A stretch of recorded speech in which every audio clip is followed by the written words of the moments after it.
back more, Dan, or Greg? Steve. We're not by all I'm hand delivering this for no trespassing.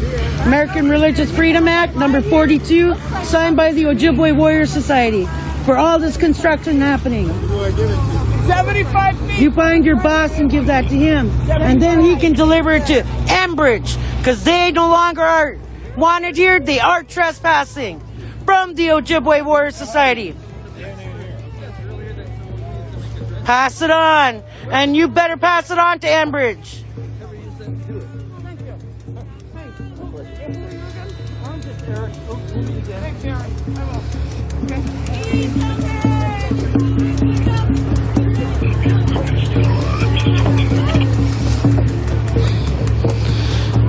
All right, a couple of our water protectors got arrested here today.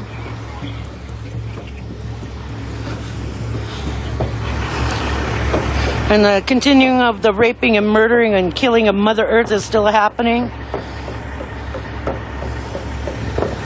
And the Warrior Society is here to check that permit.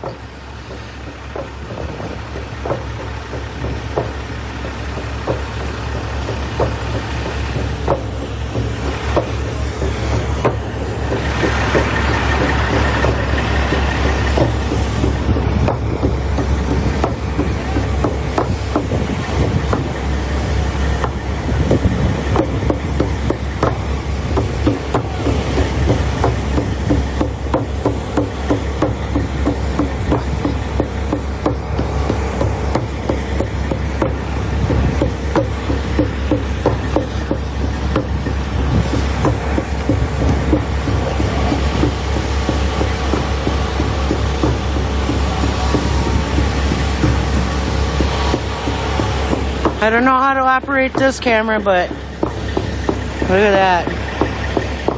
It was from one of the water protectors that got arrested here today. I'll continue on to try to do the best that I can to be able to record this for him. Get a job! Go fucking do a line of meth!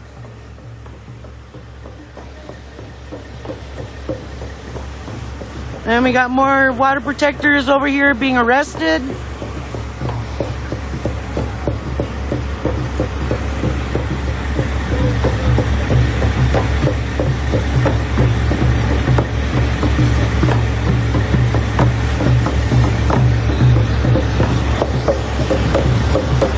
I love you, Michelle! Stand strong! Another one of our water protectors.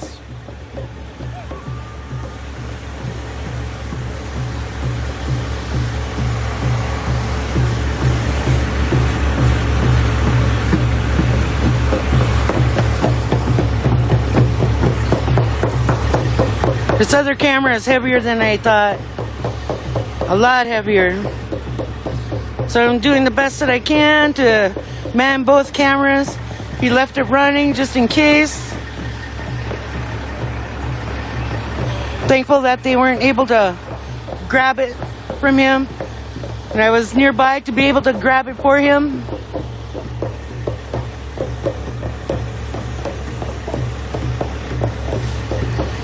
All these protectors getting...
Again, guys, Minneapolis, Minnesota. This is live.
Good lighting, good lighting.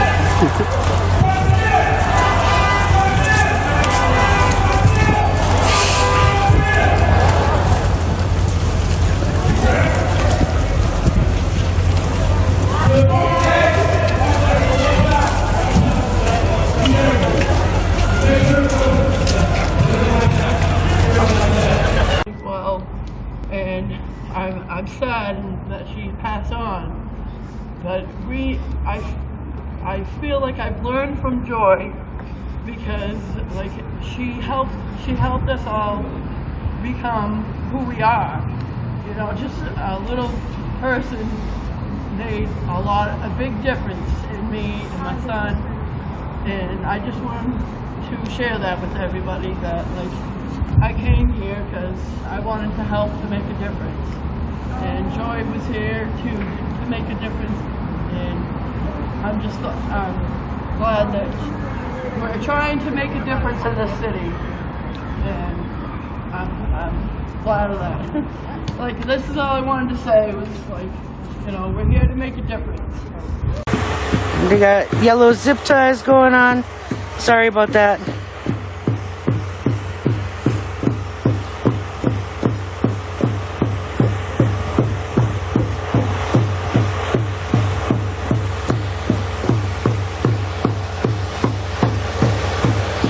Cross over, sir.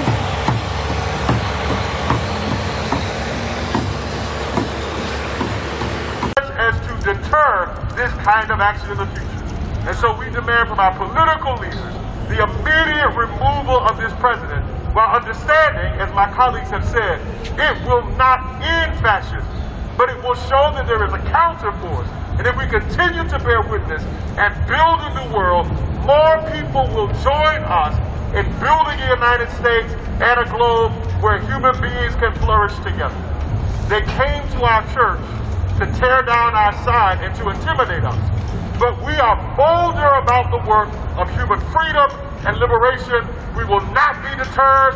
We will not be intimidated. We're in the streets now. We'll be in the streets tomorrow. And we will continue this work of building a world where all human beings can live in dignity. Thank you.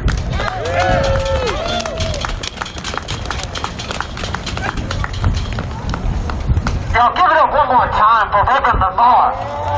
Calling people out into the streets to demonstrate unexhibited courage in the face of unprecedented horror.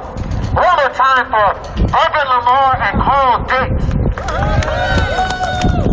Look, the unity between this is important, and this is exactly what Refuse Fascism speaks to. All of you here, yes, everyone with cameras, everyone with signs, and everyone within earshot.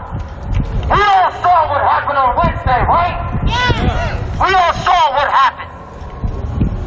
Look, this is the first time in any of our lifetimes that the Confederate flag has flown over the Capitol. What does that flag represent? For dragging black people back to the chains of slavery. And what do the people who put it there? What do they represent? But nothing less but the second coming of the Confederate. backing down right now. They're digging their heels in and claiming this is a victory. We have to be the ones that call people into the streets to say, hell no! Hell no! Hell no! It is not happening here. We are not letting that go down.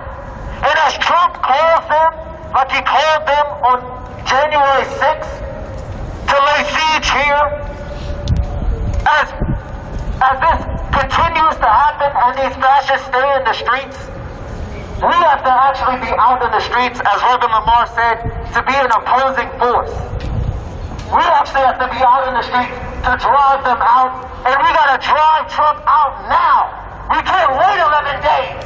Every day that he stays in office is a horror for humanity. And every day that we enable these fascists by staying home, horrors can happen and they can continue. So we gotta be out in the streets, y'all.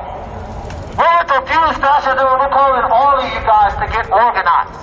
This is part of people are making statements like this, holding conferences and rallies from Refuse Fascism all over the country, in Seattle, in Cleveland, in New York, in Los Angeles, all over the country right now.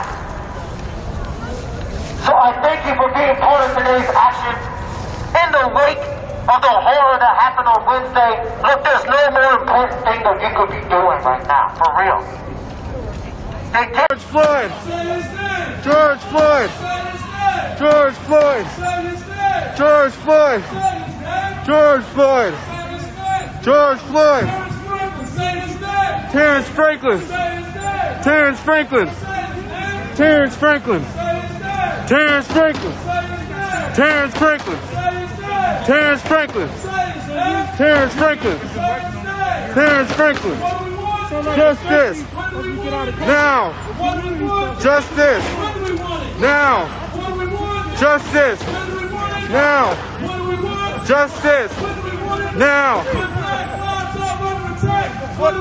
Stand up, fight back! Stand up, fight back! Stand up, fight back! Stand up, fight back! Stand up, fight back! Stand up, fight back! Stand up, fight back! Stand up, fight back! Stand up, fight back! Stand up, fight back! Stand up, fight back! Stand up, fight back! Stand up, fight back! Stand up, fight back!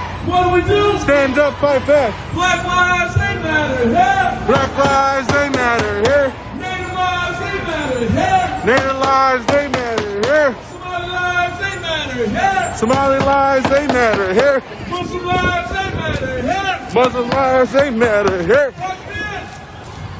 Fuck this.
Justice! Now! Justice! Now! Justice! Now! Let him out of here! Let him leave! Let him leave! Get the fuck out of here! Let's go! Come boys, on me! Back up! Let's go! Hey! Come boys, on me! 1776, you know we ready for war. A million patriots. Tells us again and again that they do not matter. Black people go out and protest a murder that everybody's seen before their faces, and then they get brutalized by the people who murdered the person in the first place, and then nobody gets punished for that brutalization that happened. Then we see all this mostly almost lily white mob storm the Capitol. There are no cops out in riot gear. National Guard was here, but they were not deployed to stop it. I could have told you something was going to go down because I looked on Twitter. I said, these folks is coming and they coming rough. And they did nothing. So they're telling you that if black people move to do something about their injustice, they face brutality. White mobs go to do some injustice, and they face hospitality. Yeah, they face hospitality. Is it fair to say that needs to be looked at? Is it fair to say that them vandalizing the church and burning the BLM flag was not only a microcosm but fair warning to law enforcement that this group is capable of vandalizing and breaking into the sacred? So, of course, they've been doing this for a very long time. And I think what is clear too, I was in the city during the BLM uprising, and as Carla said, the city was militarized. And for one reason, because those who were standing looked like me. We have to be very clear that difference in treatment is fundamental to the institutions in the United States of America. Therefore, fundamentally, we've got to start over with a political tradition that is truly multi-ethnic, multi-racial, and democratic. That is not what we have experienced, but that is what we can experience if we come together.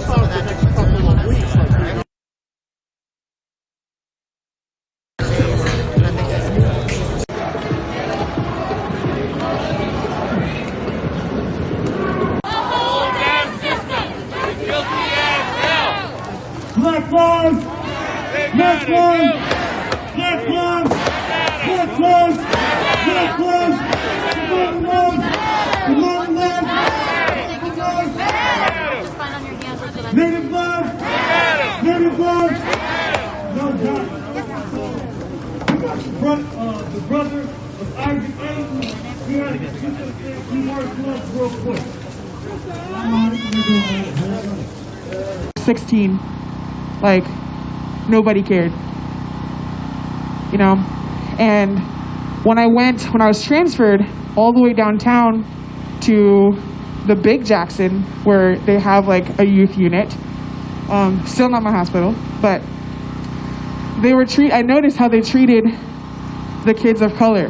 Like they wouldn't eat, or they wouldn't want to engage with other kids. Like that's what happens when you're going through shit. Excuse my language. That's what happens. You may not want to eat. You might want to eat more than usual. Like, but they would inject them, like, and they would punish them. You know what I'm saying? And luckily, I kept to myself, and I was just like, can't catch me. You know what I'm saying? Because you're not gonna do that to me. And that just, it breaks my heart. You know, like I was in this place, like, from a place where I didn't feel loved. Then I'm in another place where I know that, like, my life is more in danger in this cold hospital where no one cares, you know? And I don't know, I hope all this is coming together. I hope what I'm saying is clicking with y'all. But I wanted to share those experiences because I feel like some of the most powerful points are our personal stories. And honestly, thank you. And honestly, for some of y'all who know me, like, and who haven't taken it seriously, but I feel like all y'all here who know me, like, y'all know what's up. But if there's anybody out there who hasn't taken it seriously yet, maybe to hear it from me, like the person you know, like, oh, it's real now because I know you and you're saying it. Like, you went through this. This is real life. And that's what people don't understand. Like, you see this stuff on the gram, you see this stuff on the television, blah, blah, you hear about it, but it doesn't really hit until it happens to you or someone you love. And that's, in my opinion, highly unacceptable. What kind of world are we running here? We need to care about it, even if it doesn't happen to us. We're all human. We need to look out for each other. We need to care. And that's my spiel. Thank you for listening.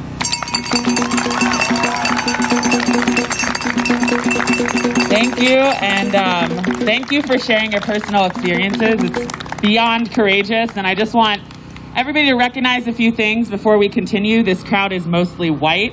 The courage that it takes to stand here in front of a bunch of white people and share about something like that. The courage that it takes, honestly, right now, I don't know if anybody's noticed, but the Seattle Police Department has circled the park multiple times. They came in here. Okay, this is what happens when you try to defend Black lives. I'm literally here giving out scones, and the police are circling me. Do you see this? Recognize it.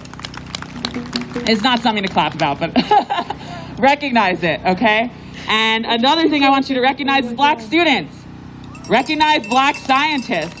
This person, Jordan, that I met, I created the Decolonizing Science page, and he started with his friends, Basilica Bio, and it is literally a group, he's gonna talk more about it, but it's a bunch of Black scientists, some undergrads, some have already graduated from University of Washington, and they're trying to figure out ways that they can actually impact climate change and actually offset gentrification in this city. These are just some students that came together and decided that they cared enough. And so please, round of applause for Jordan.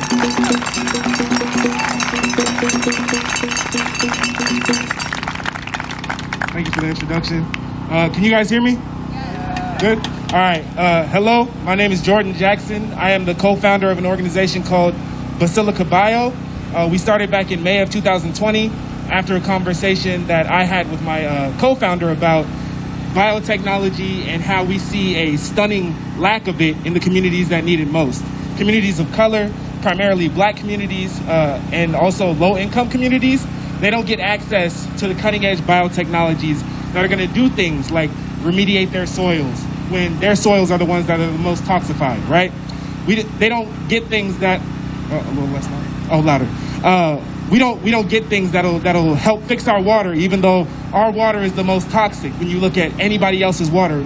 Water in Black communities is the worst by far.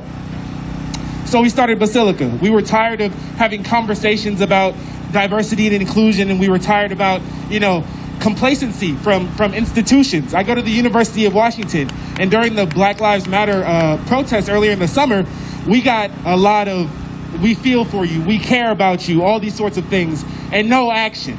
We never get any action. And so that's why we started Basilica. We can't rely on institutions that are supposed to have our backs to support us in any meaningful way. And so I'm challenging all of you in this crowd to take physical, tangible action to support your Black communities in meaningful ways. Support our doctors, support our students, support our business people, support our artists, support our trans friends and family, support our queer friends and family, support all of the Black people in your life with more compassion and thinking about the history that this country has that is so often swept under the rug whenever you reach out to them. So a little bit more about Basilica Bio. We focus on educating our communities because they have the worst education when you look across the board, because of targeted things from the past. Redlining, gentrification, all these sorts of things make our communities have worse education. So we do the educating ourselves. Additionally, we work with our community soils, doing things like bioremediation, phytoextraction, to take out toxicants that have been put there intentionally by politicians and factories and things like this. So follow Basilica Bio.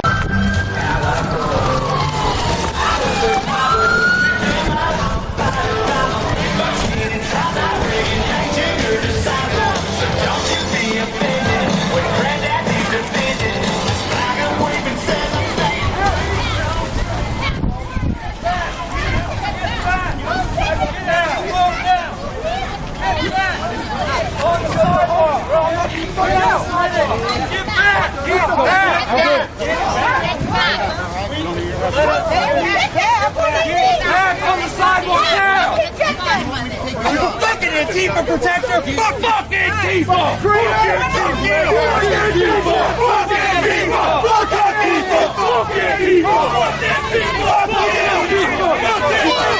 Antifa! Fuck the moon!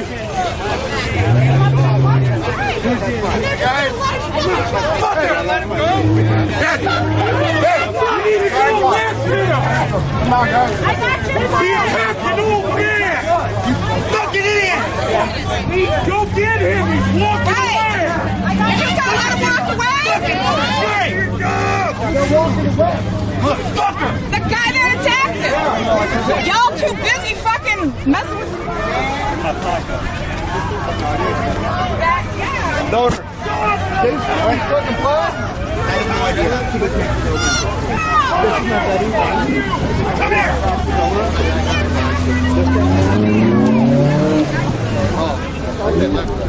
Put it right here. I didn't want it to go around.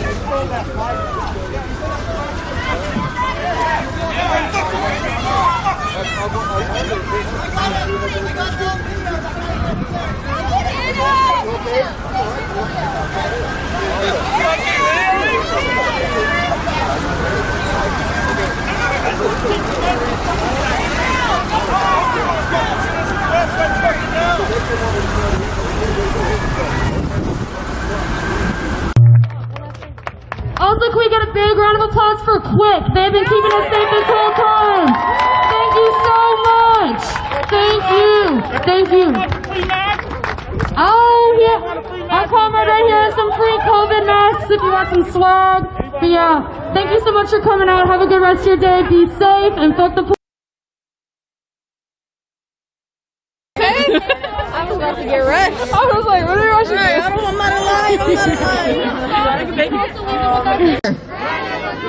Brandon LaDucer. Brandon LaDucer was killed by BIA cops on a Turtle Mountain reservation the same day as Jacob Blake.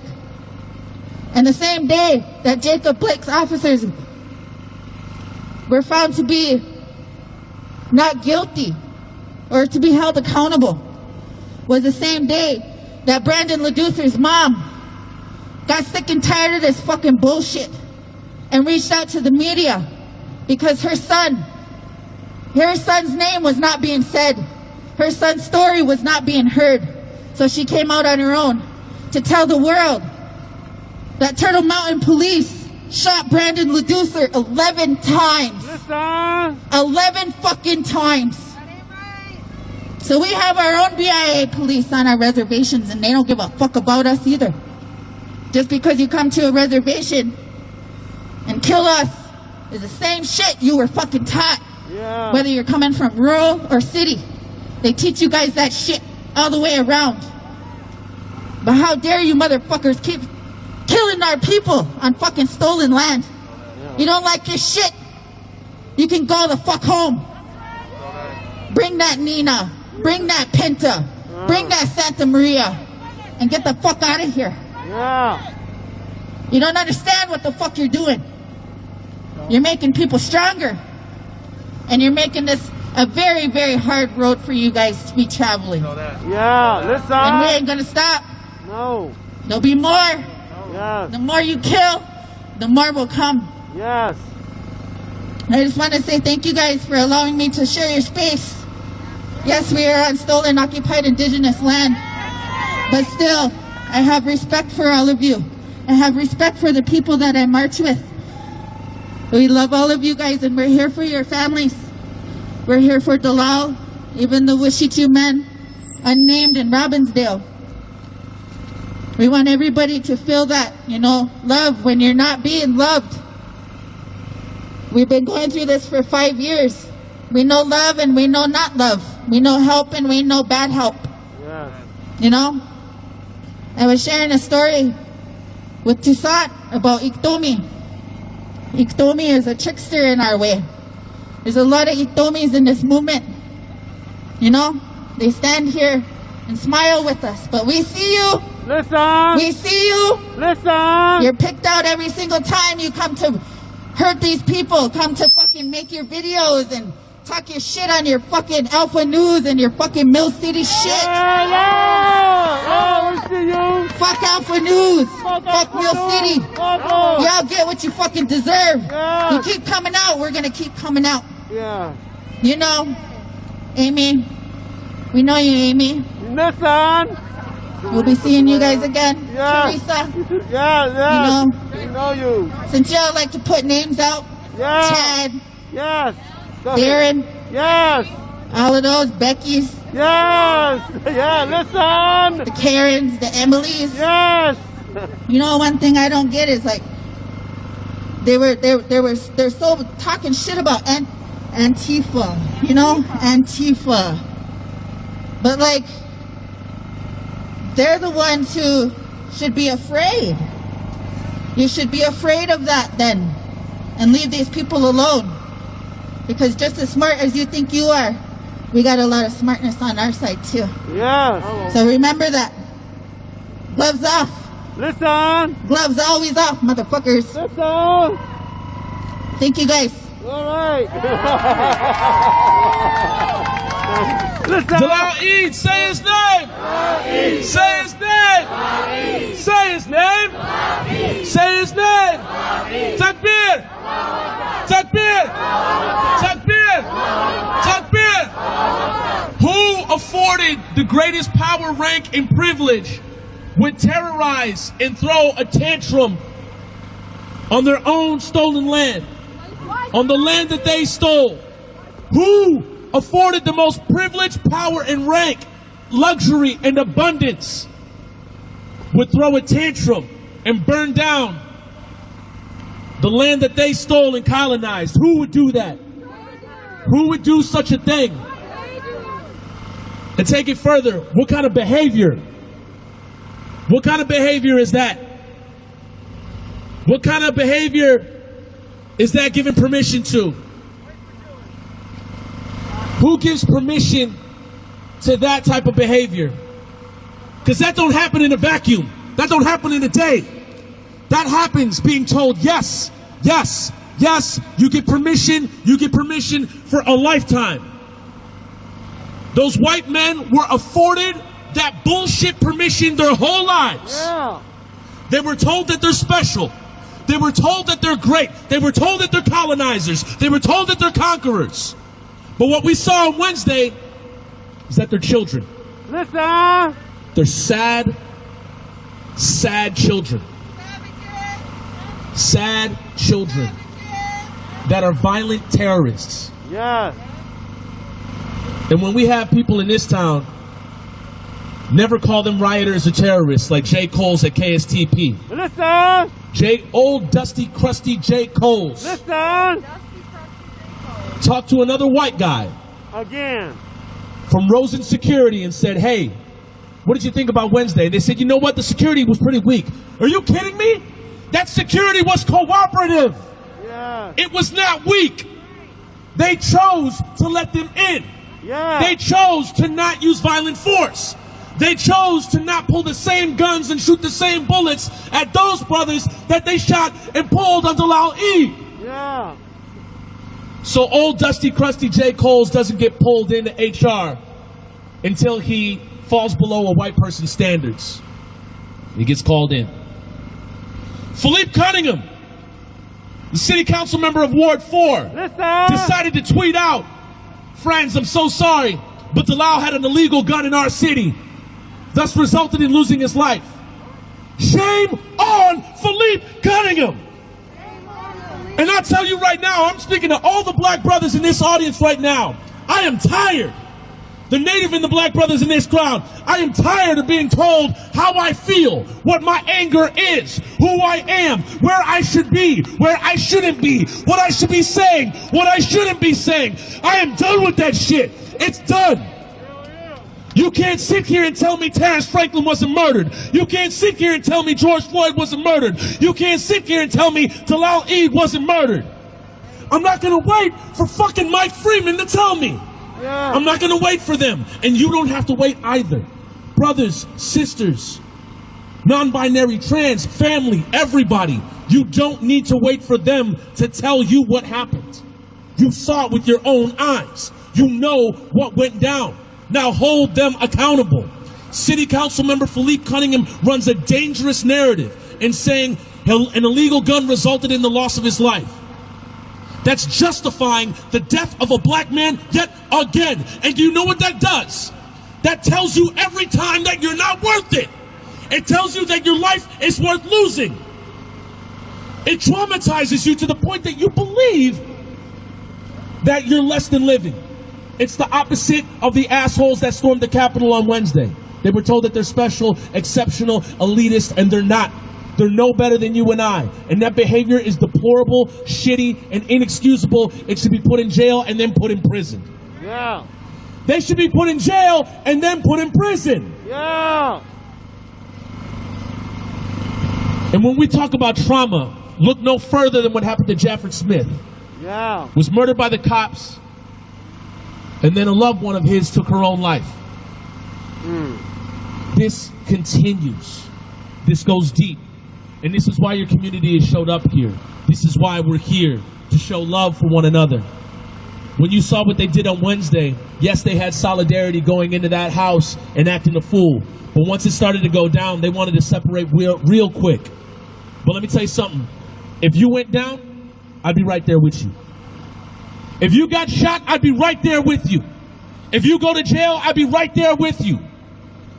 I will be right there with you all the time, every time. Tonya said in a past speech, I'll go to jail any day for my people. And I echo that sentiment. I'll go to jail any day for my people. I will die for my people. And if that's what it's going to have to take, then that's what it's going to be. Yeah, listen. So when we talk about Dalal Eid, when we talk about Jacob Blake, and they tell you that they didn't attempt to murder Jacob Blake, don't let them fool you. Don't let them change your narrative. Don't let them tell you what your life is worth or what it isn't worth. Don't let them pull the okie doke on you. Don't do that.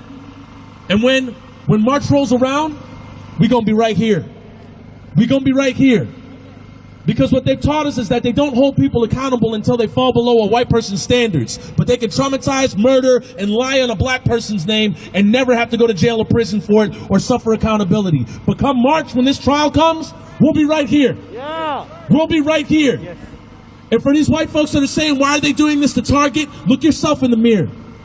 Look yourself in the mirror. Those people in Washington, D.C. are your family members. Yeah. You better go get your people. Listen. Somebody better grab their cousin. Listen. Somebody better talk to their uncle. Listen. Somebody better talk to their auntie. You better talk to your cousin. What the hell are they doing out here? Yeah. Grab them by the collar. What the fuck you doing? Why are you out here doing this? White supremacy doesn't want white supremacy to be shown like that. Yeah. That's how it conceals itself. They don't want their white folks acting a fool like that. Shh, don't invade the Capitol. Let's just keep this thing going. We got a good thing. Get paid. Get out of jail free. Get out of prison free. You can be a cop. And for the final point, if Madaria Arredondo wants to write into the Cop Tribune, and for some of y'all that work for the Star Tribune, that's how I said it, the Cop Tribune. Some of y'all are individuals, so y'all can be right. But that entity, that might have to change. The Cop Tribune, and he says he wants to instill trust. Get rid of Mark Ringenberg. Listen. Get rid of Kyle Mader. Yeah. Promote Art Knight. Yeah. Get rid of Bob Dusty Krusty Crow. Listen. Get these white boys out of here that are predating upon black men, making money in our city, going to spend it in Lakeville, and then boosting the wealth and health of their people out there. They bank on us, kill us, then take the money and the bullshit to their suburb. That ain't right. Somebody say that ain't right. Say that ain't right. Say that ain't right. Say that ain't right. They need to be held accountable. Madaria, if you want people to have a modicum, a fiber of trust that you're talking about in these bullshit videos with Mayor Gentrify, the boy mayor, then show up. Show up right here. Come to these rallies. Speak to these people. Fire those white cops that are killing black bodies. Do it now. If you want to create trust, fire those boys and promote Art Knight. Yeah. Dalal Eid, say his name. Say his name. Say his name. Say his name. All power to the people. How much of our blackness are we going to have to sacrifice to stand up for what is right? I'm in graduate school right now. I don't even know what the ramifications of me doing this is, but honestly, I don't care because it's the right thing to do for black children. And if it means not being in academia and in a department with 50 other white people trying to tell me racism ended when MLK got shot, then fine. I don't care. This is why I'm interested in science communication. This is important because I think that we can all recognize that after this pandemic little situation that we got here, we are not a scientifically literate country. And as I was saying the other day, that is intentional. If they keep us dumb, we can't advocate for our health. How often do you really learn about health disparities? Why is this not on the news? Why are there no federal initiatives to help offset some of these health disparities? Why are people not doing enough? We are just supposed to accept the fact that even though white women are more likely to get breast cancer, black women are 42% more likely to die of breast cancer. We're just supposed to accept the fact that the research that is done on breast cancer right now centers white women. The research that's done on most cancers and most diseases center white people. And there are genetic differences based on ancestry that might lead to differences in disease risk. So we actually do need to study health from an international and global perspective. But it's the Western culture that we live in that makes us feel like all of the scientists that were relevant were white. When you were in school, the people in the crowd here that took science classes, how many scientists did you learn about that weren't from Europe? When you were learning all of the different laws and theories, how many of them were named after people of color? Now, do we just believe that Europe had some magical bubble of technology and every other country and continent just couldn't really figure it out? I don't believe that. I honestly believe that through slavery and colonization, the scientific achievements of people of color have been erased and diminished. They want to keep us ignorant, and they want to divide us. This is why showing up here is so important, is to prove that we cannot be divided. What happened in the Capitol the other day was only meant to further divide us. Please don't give it that much attention. I understand that it was crazy, and honestly, some of the videos of those white people really cracked me up. There was this one guy trying to mount a wall and he fell, and that was hilarious. But I think that when you're giving attention to what happened at the Capitol, give attention to the black people that were brutalized. Don't give attention to the fact that it's a sad day in America and oh, what a security threat. Some glass got broken. I don't really care. I don't really care about the building. What does that building represent? It was built by slaves and it's filled with slave masters still to this day. Okay? I'm sure a lot of you, or at least I hope a lot of you, have thought, what would have happened in that situation if black folks have done that? There would have been mass murder. So we need to recognize the differences in the reaction when white voices are heard versus black voices. I can't even tell you how many weird DMs and messages I've gotten since I've started this organization, threatening me, threatening my life, telling me that I'm a voodoo doctor, which is like funny. I don't know what that really means, but I say all of that just to say that I'm happy and proud to be doing what I'm doing, and I appreciate you guys for listening, but please just understand that it comes at a cost.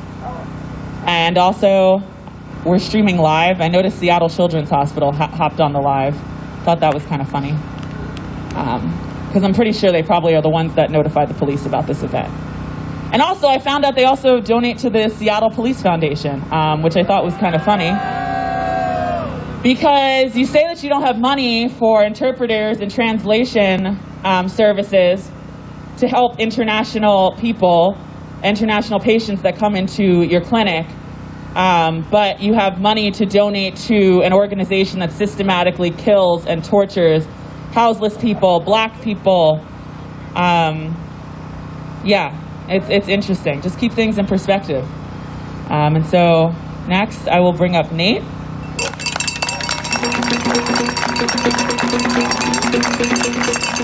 I think it's kind of ironic. I'm Nate, by the way. Hello. I think it's ironic that the Seattle Children's Hospital donates to SPD when we know that SPD loves fucking with black children. Excuse my language for the children that are here. I apologize. Sorry. Can you hear me now? Okay, great. I have 2 stories I would like to share, my personal experiences. And the first one was when I was giving birth to my child. I was in labor for about 12 hours. I asked to stand up and do it and squat. They refused, and my mom said, listen to the doctors. I wasn't in a mood to fight because I was in pain. They gave me, an epidural, right? And then after that, another 8 hours, I tried, and they must have got tired of waiting for me because they insisted I did a cesarean. They insisted. And what happened next, this is gonna be a trigger warning, but it was my experience, so I think it's probably harder for me than it is for you to just listen. What happened next was they put me on a table like a slab of meat, and that doctor cut me open, and I could feel every part of it. I kept telling the woman next to me, the anesthesiast, that I can still feel it. She's like, all right, I'll put a little more in you. I can still feel it. And then my body started shaking from the pain. And he continued. To this day, my child's 7 years old. To this day, I still cannot feel parts of my abdomen. To this day, because of the lack of care, rather, that they had when they saw my black body on that table. That was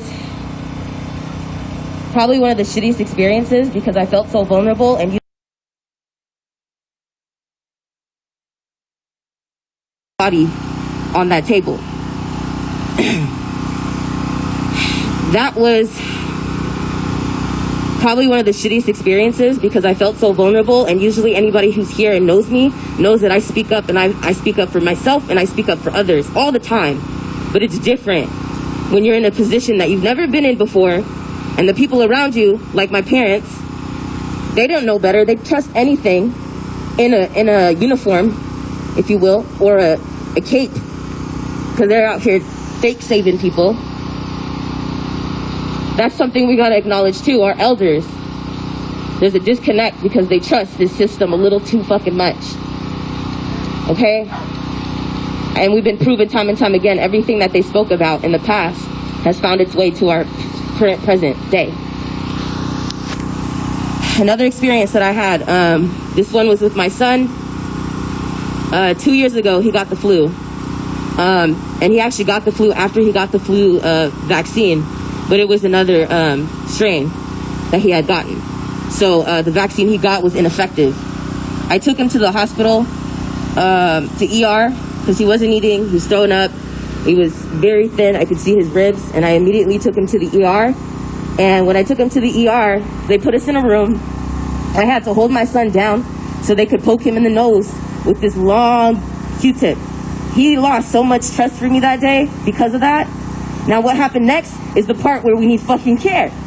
And the next part, another nurse, right after I had to hold my son down so they could take this test, it was very clear he had the flu. Very clear. Another nurse comes right in to do the same exact thing. And I did what I had to do as a mother at that moment. And I told her, excuse me, but don't you guys communicate with each other? Because someone already did that. Somebody already did that. You should know this. You should know this. You get paid way too much money to not be communicating with each other. Y'all gossip all day about whatever soap operas you watch, but you can't talk about what you just did. Another experience. My son's father, he got in a motorcycle accident. And he used painkillers because that's what the doctors prescribed him. And they eventually cut him off. So he ended up having to get him from a friend. And then he was fine. He started selling painkillers, and I didn't know that he was doing them. That ended our relationship because I couldn't put my son at risk while he was doing whatever he was doing. In that time, when we were separated, he overdosed and he died in his sleep. So now, on top of them brutalizing my body and my son's body, they took away his father. Indirectly, but it is their fault. It is their fault. The system's fault, if you will, whoever they are. These things are real, and it wasn't until actually I spoke to Ashley, I didn't realize how I had been touched by the medical system. I just thought that was a normal experience. Even my sister, my older sister who was in the room, the person that protected me while growing up, she didn't even feel comfortable to say, no, don't do cesarean. And she's very intelligent. She's a union organizer, went to WASU and everything, but didn't speak up. I'm telling you this because it matters so much that you white people stick up for us too. Because I personally am very tired. I'm very tired. I'm only 30 years old. I'm not even that old, but I'm exhausted. If anything has come out of this movement since the George Floyd uprising, it's just shown me in so many ways how messed up this system actually is. Whether it's the medical system, whether it's the police, whether it's the traffic tickets, whatever. Every part of it we're affected by. And I'm trying to do this on my own, and I'm slowly starting to figure out I can't do it by myself. We do need your help in that regard. Thank you for listening. Yeah, emotional day. Emotional day. Again, thank you to everybody who is sharing their stories here. This is really important. And so another story that I want to share is the story of Dr. Susan Moore. Raise your hand if you have heard about Dr. Susan Moore lately.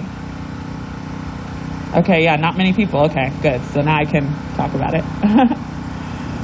Dr. Susan Moore was a black doctor, middle-aged woman who went to Indiana University Hospital for treatment because she had COVID. Her symptoms were really, really bad. She couldn't breathe.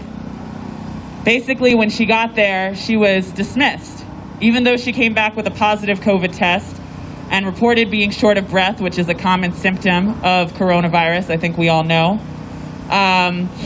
Her doctor told her that she wasn't short of breath.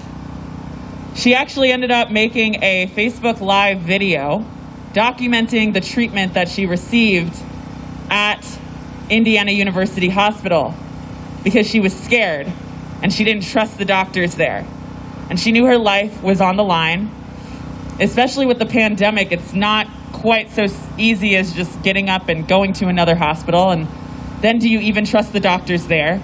So she was forced to make a Facebook Live video.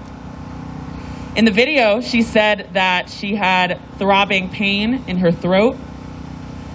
She couldn't breathe, and the doctor refused to take her seriously, refused to give her anything for her pain. After 2 days of being given antivirals, she was asked to go home.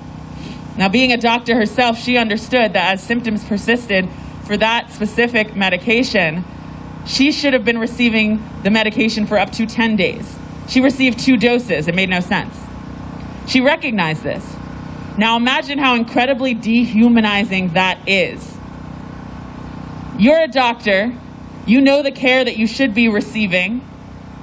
And this white man is trying to tell you no. This white man also knows that you're a doctor. But I guess it's not legitimate to be a doctor unless you're white. He sent her home. 12 hours later, she was back in the hospital. 12 hours without any care. 12 hours not being able to breathe. She went back to the hospital, received shit care, and honestly, now she's dead. And I question what would have happened if she wasn't sent home. I question what would have happened if the doctors took care of her. And listen, I understand that it's a pandemic and doctors are overworked and doctors are stressed. But I think I saw this post actually that was talking about it is not always the intentional ignoring of black patients, but it's a matter of their limited resources. And because these institutions are built on white supremacy culture, because our society is built on white supremacy culture, who do you think falls to the bottom? Who do you think gets those resources last, systematically? I can only imagine that Dr. Susan Moore was seen as an angry black woman. I can only imagine that she was seen as crazy for advocating for her health. She said that when she asked for help with her pain, she was treated as if she was scum. She was treated as if she was somebody just suffering with addiction looking for a high. Can you imagine? Almost 400,000 people have died in this country because of this disease. You come in and you need treatment for this disease and you're looked at as if you're just here to get a high, as if she's staging her pain. Because I think that that's actually even worse than not believing black people, is thinking that they do it with some weird intention and backed up, twisted other agenda. As if there's another agenda when you go to the hospital. As if there's another agenda to me coming here and starting this organization and being on the mic today. How many times has this happened? How many thousands of people, how many hundreds of thousands, and how many have gone undocumented? We know what's happening at ICE detention centers. We know about the sterilization. It might be Black Lives Matter, but honey, we are not the only ones being systematically oppressed, okay? It's horrifying to think about the things that happen behind closed doors to people of color. And yeah, definitely. So I'm gonna say her name, and you can say Susan Moore. Say her name. Susan Moore.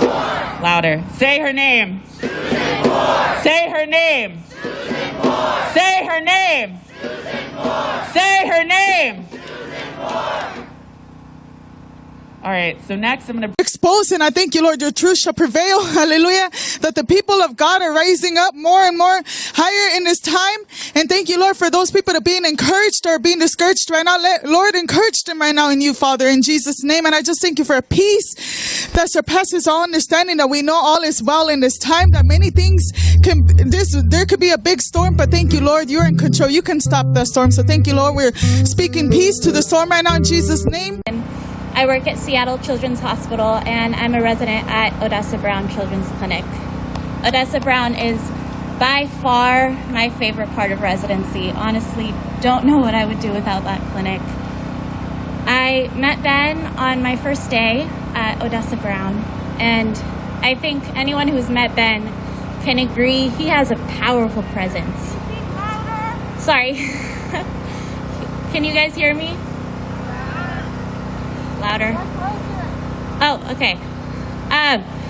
He's so genuine and so humble, and above all, you fucking rook. How is he supposed to be? Where's your fucking mask, asshole? No, it's not. Come on, you're in a fucking pandemic, asshole. Put your fucking mask on, Shane. Yeah, put it on. Thank you, bitch. Put that fucking mask on. Yeah, thank you. This guy has a mask on, but it's not above his nose. Nose in your mask, idiot. Oh, so the guy behind him. Y'all don't even know. You know, COVID is the biggest killer in jobs this year. Somebody got hit by a car and you let the car go. I have it on camera. Oh, wow. Look at that big ass gun.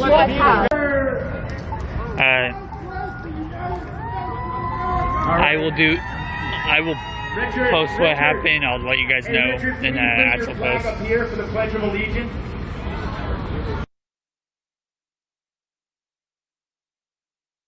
Bring it in! Hats off!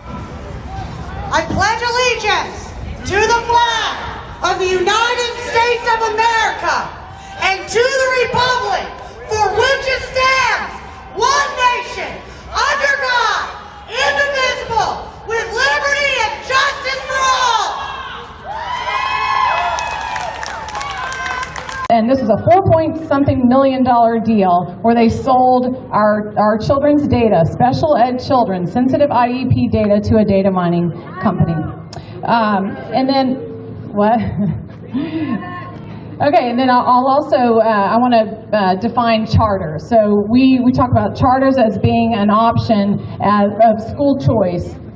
Charters do not have locally elected boards. So this is taxation without representation. So if we think that charters are a solution for our children, remember that charter schools do not have locally elected boards, but they do have the same crappy STAR test. They have the same crappy standards, so that's not a solution either. What we need to be fighting for is parental rights, parental choice. We have the freedom to put our kids in a homeschool, a private school, a charter school, an online school, whatever that is your choice. Your rights do not come from the government, they come from God, and your rights as parents come from God, okay? We have to fight for that. So we get all mired in the details of all these different school options, but we need to be fighting for our rights as parents and to protect our children's student data. And then I'm going to close with this. So technocracy is our biggest enemy. Big tech, we can get mired in the left and the right stuff, but really the overarching threat to our elections and our children is technocracy. And under this pandemic, we've seen how the big tech companies have completely dominated the media and everything. And in order to protect our children, we've got to pay attention to those big tech giants funding our all this crap in our schools. So anyway, thank you so much for If you're just joining us, Go please. go out there and fight for your. If you want it, God said yes. If you say yes to God, He'll use you. He'll use any one of us. The ordinary people, like all of us, will do extraordinary because we have an extraordinary, powerful God. Come on, Dora. Heavenly Father God, I thank you for this wonderful, amazing day you've given us, Lord.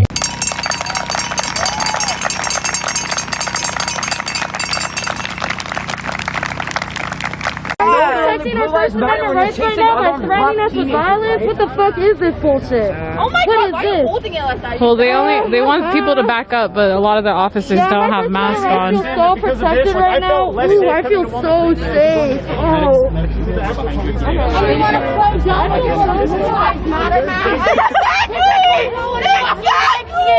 No one fucking respects you. Without those weapons, you ain't shit. You are. What made you come out today? Why did you say, hey, there's a protest on... Thank you. Hello again.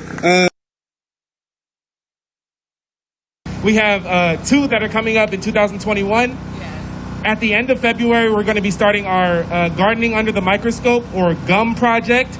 That's going to be us working with local farms to increase food sovereignty in the local area. So you can have tangible impact on communities like South Seattle, West Seattle, near the industrial district and things like that, by actually helping to increase access to affordable and free fruits and vegetables for communities that are located in food deserts that have been placed intentionally. A lot of these communities, you know, we see increased rates of obesity and diabetes in our communities, not because black people or people of color choose to you know, be overweight or anything like that, but because we don't have access to affordable and healthy foods like white communities do. So the Gardening Under the Microscope project is going to be Basilica giving a presentation at different farm sites and things like that. And then we're going to have a big swath of volunteers come out and help to do some gardening with local farms like Black Star Farmers, a black-owned farm that started up back at the CHOP, and Yes Farm, a black-owned farm that's been running for quite a while now. So come out, give support, and and support these local farms because they need it, and they're doing awesome and great work that all of you should be a part of.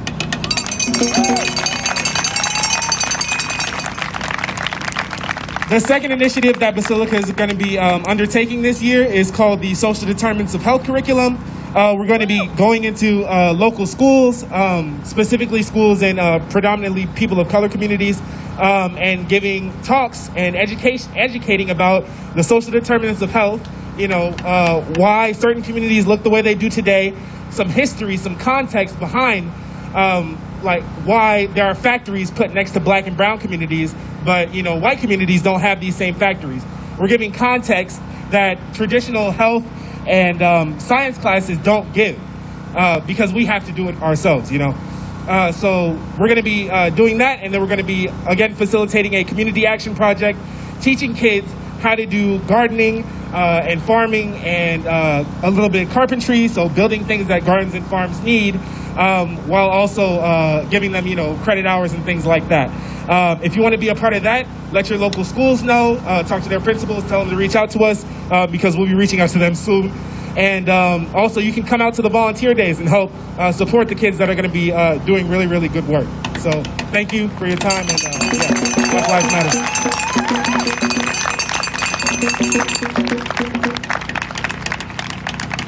I can keep talking all day, but I basically want to give the mic to any person of color in the crowd that wants to talk right now.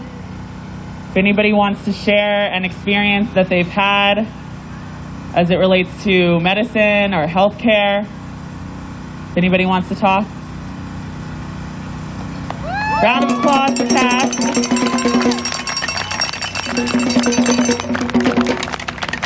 Hi, my name is Cass.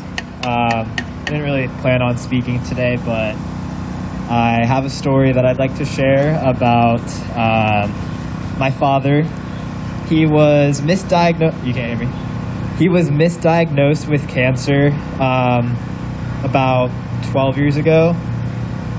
Basically, he had this cyst growing on his face. He went to multiple doctors' appointments. No one could figure out what was wrong with him. Finally found a doctor. They said that it was cancer. So they basically did a botched surgery on his face. He has a huge scar on his face, about 6 inches. It was really bad. The surgery went terribly. There was one night where the surgery, or the surgical area, basically like ripped open and he started gushing blood everywhere. Sorry, trigger warning. And he was rushed to the emergency room, had to have another surgery performed. Went to another doctor, and they told him that it was Can I get an amen? Say it with or sometimes on its own. So he had that surgery for absolutely no reason. Multiple surgeries for no reason, actually. At the time, I didn't think anything of it because I was like, yeah, people get misdiagnosed all the time, but that's not the case. People aren't taught in medical school. I went to EMT school a while back, paramedic school, and there was not a single black person in my textbook. It was all white people, default standard. Doctors, medical students, EMTs, paramedics aren't being taught how to treat anyone really other than white people. And that is why I think a lot of the times people are misdiagnosed like this. It's pretty shitty, but that's just my story that I have. Just wanted to share that with you. My dad's fine. Just has a pretty wicked scar, but he's good. Yeah, that's all I have to say.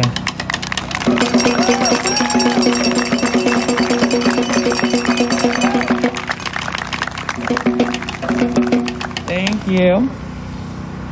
You gonna come up? Another person sharing their experiences. Hello, can everyone hear me? Can everyone hear me? Louder? Let me... Can everyone hear me now? All right. Hello, my name is Miracle. I'm gonna try to keep this brief and very short, but about 3-4 years ago, my mom was diagnosed with early dementia. We live in Burien. It's predominantly black and brown, but the hospital's it's very white. The doctors, the nurses, everyone there is very white. My mom would faint maybe 3 times a month. And each time she fainted, she would go unconscious, and she wouldn't respond, and we'd have to take her to the ER. And again, this happened 3 times a month for 3 years straight, and each time we went to the ER, they basically said that she wasn't eating and drinking enough. When I made sure, because I took care of my mom, I made sure that she would eat 3 meals a day, and she would drink 8 cups of water. And each time, those white doctors and nurses would watch her sit there and then say that she is not drinking enough water, and then would dismiss her, and basically we would come back the next week, and it would be the same thing over and over again. I just wanted to share that because, again, like, I live in a predominantly black and brown neighborhood, and those nurses and doctors are white, and they don't listen or pay attention to black and brown health, and it's very damaging, and it hurts for me because it's my mom. It's my mom. I'm only 19 years old. This happened when I was, what, 15, 16? It was scary. It was scary. And it's very heartbreaking that we have to watch and deal with this as black people, because this is our health. It should be taken seriously. It needs to be taken seriously. I don't understand why it's not. Excuse my language. We are fucking humans. We're fucking humans. So please respect us and treat us like we're fucking humans. That's it. Woo! I like that. That was good. Yeah. I honestly am so happy that people were able to come up and share their experiences. Unfortunately, this is a pattern that almost every single black person has experienced, and the ones that say that they haven't experienced it are probably just in denial, to be honest. We've all been systematically hurt by injustice in the medical field, stereotypes towards black women, being strong, not really feeling pain the same way that white women do. And I just want to remind everybody that Ben Danielson should not have had to quit his job for racism to be taken seriously. Black people should not have to sacrifice their careers in order to be taken seriously, in order to be believed. And I can only bet that there are so many people that don't believe him. I mean, we saw the cops circulating around here when we first got started. And I think there's one, yeah. They're waiting. They're waiting for an excuse to brutalize us. All that I am doing is talking about health equity. Like I said, I'm literally here with some croissants, for goodness sakes, and it's still seen as a threat. Any black woman that speaks up in this society is seen as a threat. Very true. Very true. And I understand that not everybody's gonna like me, and they don't need to, because I am not there for their entertainment or pleasure. Yeah. Black people are not there for your entertainment or pleasure. Enjoy Cardi B, Meg Thee Stallion, all you want. Enjoy how ridiculous Kanye is, all you want. If your relationship with black folks is based off of some weird little celebrities you follow on Instagram, we got something to talk about. Because honestly, Seattle, I know how white it is, and I know a lot of y'all don't have any black friends. Support black people, get to know black people, and when you are in spaces with black people, do not speak over them. Be respectful and believe them. This has been centuries of us not being believed, of us not having voices. You see how this country has reacted to this little moment in history where we have a little bit of a voice. Do you see how the country, how the president lost his mind? If they loot, we'll shoot. I know I never looted anything. But I know that if somebody close to me was killed by the police, shit's going down. So again, don't tone police black people. Don't discriminate against protesters. Protesters don't have to act like how you want them to act. They don't have to be scientists. That's the other thing that I also want to acknowledge here today is there's a lot more people here today that are like in, the medical profession, a lot of people that don't normally come to Black Lives Matter protests. I really don't want you to like sit here and look at me and be like, oh yeah, she's the one that's doing it right. Because it relates to me and it relates to health and she's eloquent and she's doing, no. You guys should be at other marches with other people defending black lives. Again, care about black people before we are dead. Part of that is educating yourself. Don't wait for me to educate you. Educate yourself. Every single person in this crowd should know at least 3 Black Lives Matter grassroots organizations in Seattle. If you don't know that, we need to talk. All right, so next, I'm going to call on Jackie, who is part of another member of Black Action Coalition. who also works in the medical field.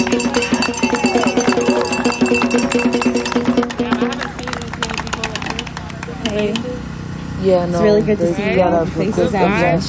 Elisha says she lives Very good here. to A lot of see these all people are of your just like faces concerned white people out thought something was going down in the park. Can you hear me better? Different faces. Okay.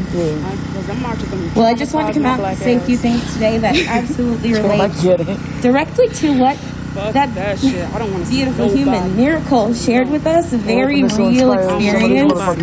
Very real experience that many Black, brown, indigenous, and just underrepresented folks feel when they take a trip to a hospital or to a clinic or to any institution of science, even at sometimes our local zoos and aquariums.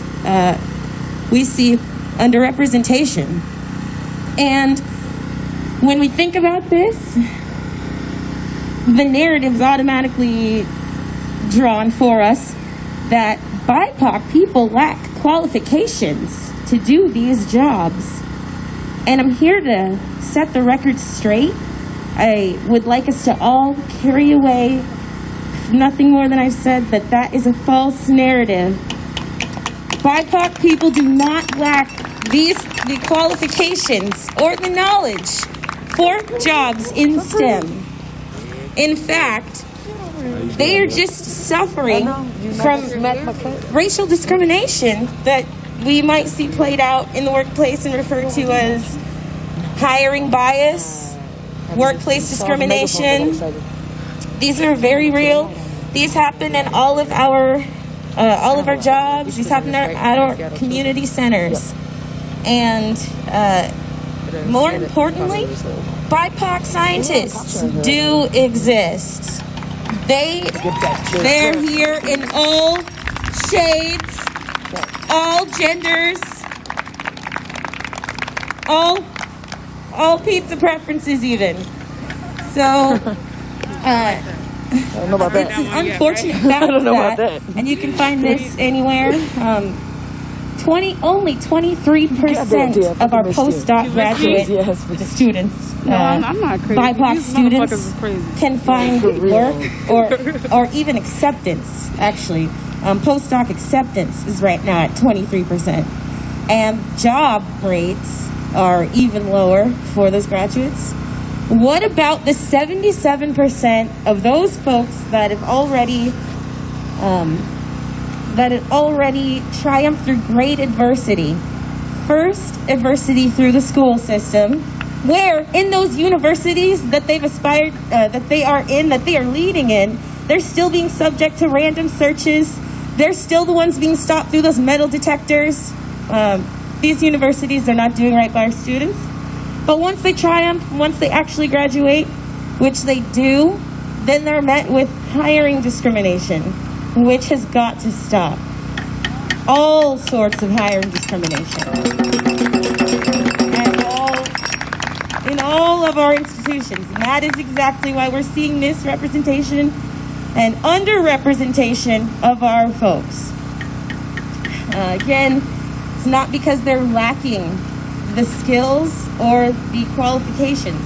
We know that there are beautiful HBCUs that are giving us brilliant minds, but we're not putting out the advertisement, and we're not, many institutions here in the North are not seeking those candidates. Many institutions in the South aren't even seeking those candidates. So that's something we also need to keep in mind. And furthermore, going to back to those, right now, in the actual employment rate for those postdoc candidates is at 13%. So now, you're limiting the pool of folks, excluding the 77% of people who are already qualified for graduate schools that just cannot attend. You're limiting the 23% that you've allowed to attend and making them compete for roughly 800,000 jobs, because there are only about, our economy, according to the United States government, only has the employment within STEM is about 6.2% of our jobs. So scientists, like leading scientists, doctors, or researchers, that's why many of us ourselves are not,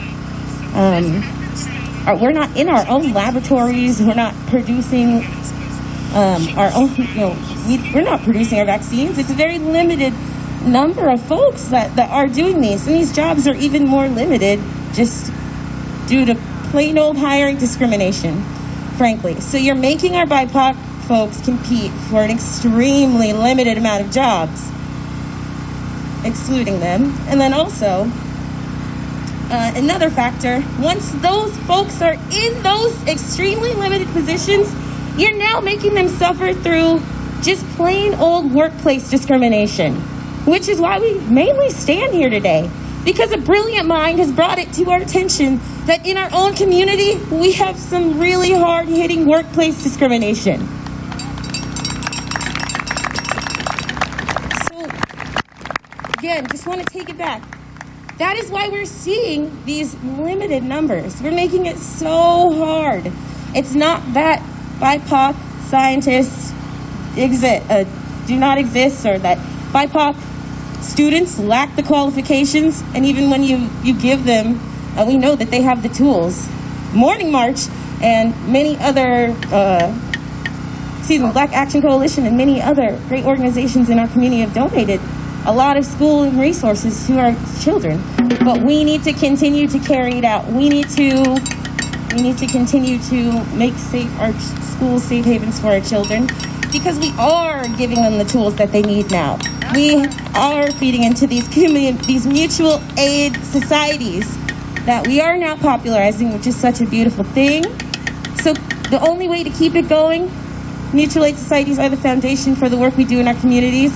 And again, it's back servicing our BIPOC students. But now keep it going. Don't just leave them when they're in elementary school, because they do have the tools, and we've given it to them. Don't leave them when they're in high school either. We've given it to them. So we need to really pay attention, and mainly to limit the workplace discrimination. The only tools I would have, mainly where I'll just encourage you to start, and also where I'll leave you today, is with just a few words and, a few, homework assignments, because really it starts here. Focus on diversity. Focus on the diversity in your neighborhood. Focus on the diversity in your community, and then ask yourself why your nurses, your school teachers, why the leaders in your institutions don't reflect the diversity that you see at your grocery store. That's definitely a major indication that you're excluding a lot of people in your community, and that you can do something. You can speak up at those institutions. Second thing, you can also write reviews about your local institutions, and just ordinary reviews. It doesn't have to be when you have extreme rage or when you're extremely happy. You can also write a review when you have an extremely mediocre experience with an extremely mediocre individual, and you feel that their skills may be outdated for that position, or you just see it's not a one-on-one experience you had, but a lot of times we do need to write about those experiences that are not individually one-on-one experiences with individuals, but how we feel when we come into an establishment. If you don't see anyone that looks like you or like your BIPOC neighbor, then that might be a problem, might be an indication there's hiring discrimination in that facility. And third, this is what you can do directly the second that you walk into your workplace. You can check on the racial discrimination policies at your own job. That's really important, especially for non-BIPOC people, because you might see the loopholes, you might understand loopholes which allow the intimidation and the retaliation that goes along with BIPOC people speaking up or asking for representation or even asking for simple accommodations, which lead to them quitting their jobs or leading to them being fired or discharged from their jobs for no good reason. So definitely, number one, I would like you to, again, check on the racial discrimination policy at your job. And don't be fooled by performative language. Look through that and really challenge their policy. So that's all I've got.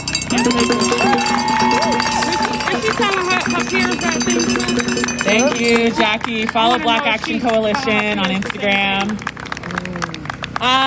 Yeah, I can also say I am a black student in a PhD program, and the racism that I've experienced since I started graduate school has been really discouraging. I actually just started my 4th year of my graduate program, and for the past 2.5 years, I have spent almost every single day wanting to quit.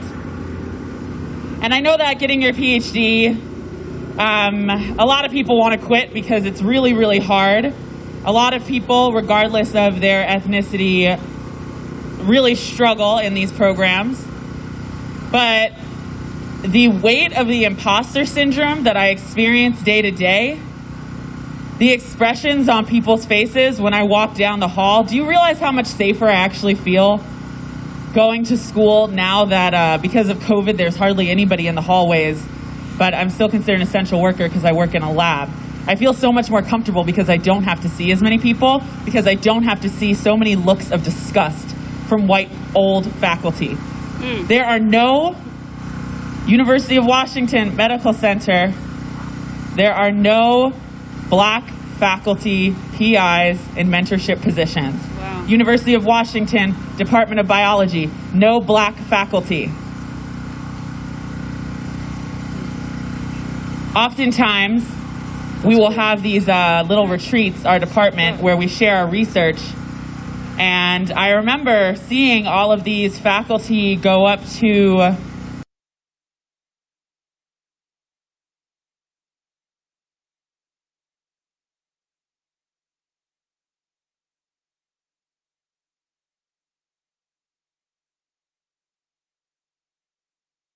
students and ask questions about their research and cutting edge technology. And I remember that they weren't doing that to me. And I remember thinking I was kind of crazy. I felt very dismissed. I was kind of confused. Why is it that I wasn't being taken seriously? I was kind of looked at as some sort of intern or undergrad in the lab, not a PhD student, not somebody writing grants and writing papers. I also, when I am acknowledged as a student, I'm seen as a diversity student. I'm seen as somebody who got a handout to get where she has. And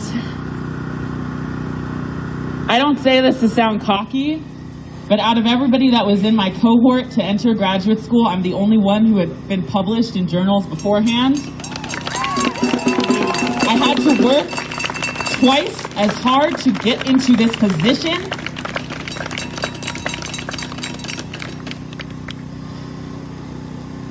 I always wanted to be in medicine. I always wanted to help people learn new things. And I love biology and I love science. And so when I was 18, I decided to go to college. And it was hard for me because my father had cancer. And I knew that in leaving to go to college, I was leaving him. And he wanted me to go. He wanted me to pursue my career. He wanted me to be a doctor, and he always believed in me. Yes. Woo!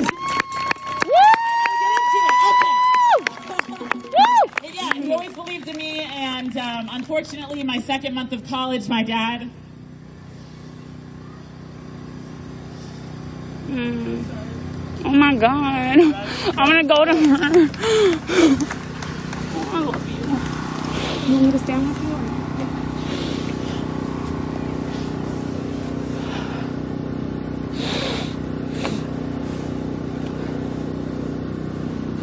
You got this, girl. My pain is my strength. And he passed away my second month of college. And he was proud of me the whole time. And that's when I knew I had to study cancer. And also, I already wanted to because I'm a nerd and I think that genetics is really, really cool.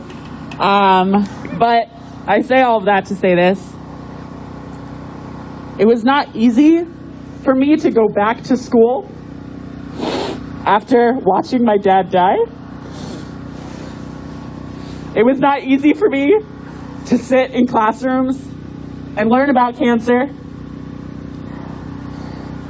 learn about how it's nearly impossible to eradicate because a combination of so many different genetic mutations lead to it. I mean, depending on the individual, the mutation could be different, depending on the type of cancer, depending on the stage of cancer. As I got into cancer research, I realized that there's barely any research on early detection and predisposition to cancer. Almost all of it is on treatment and medicine and caring about something after it's an issue, which I see as a repeated pattern in this country. Look at this frickin' presidency. Look at how we respond to climate change. We care about it when it's an issue, when our skies are polluted.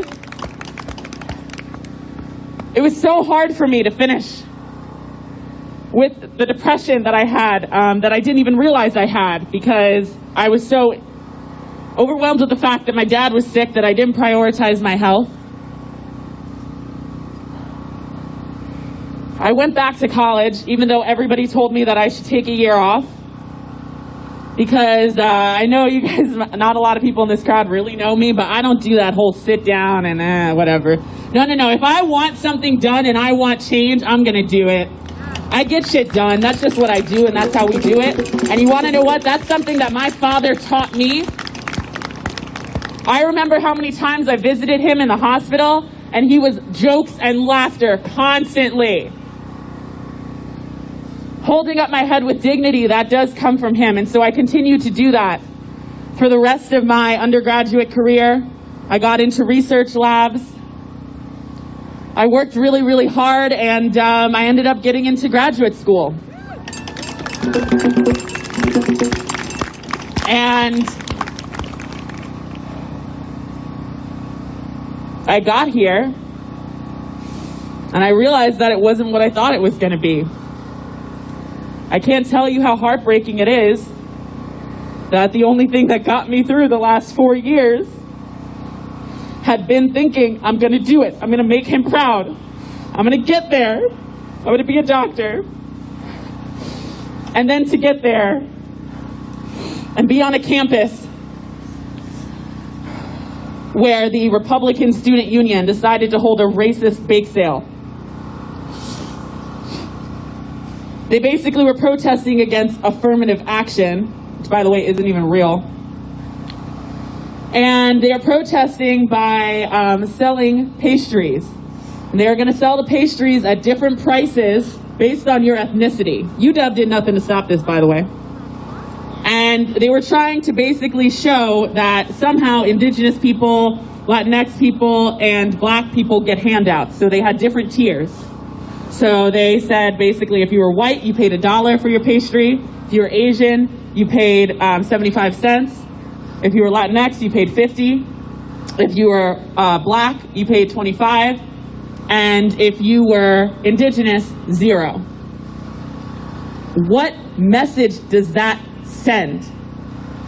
Clearly, first off, you're ranking the worth of individuals based on their ethnicity.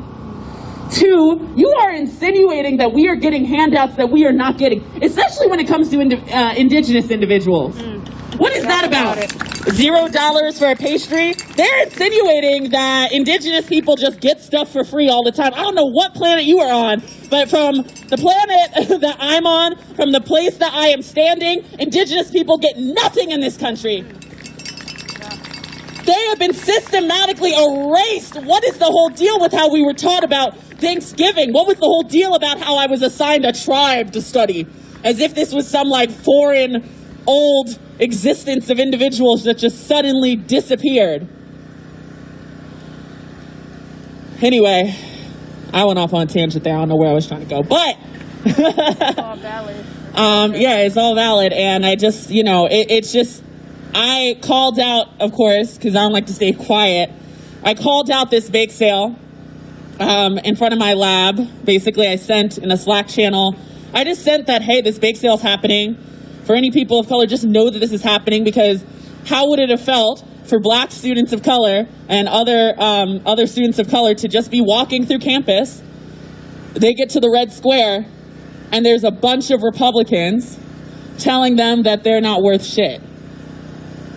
And I just basically just listed that it was happening, and I listed some mental health resources.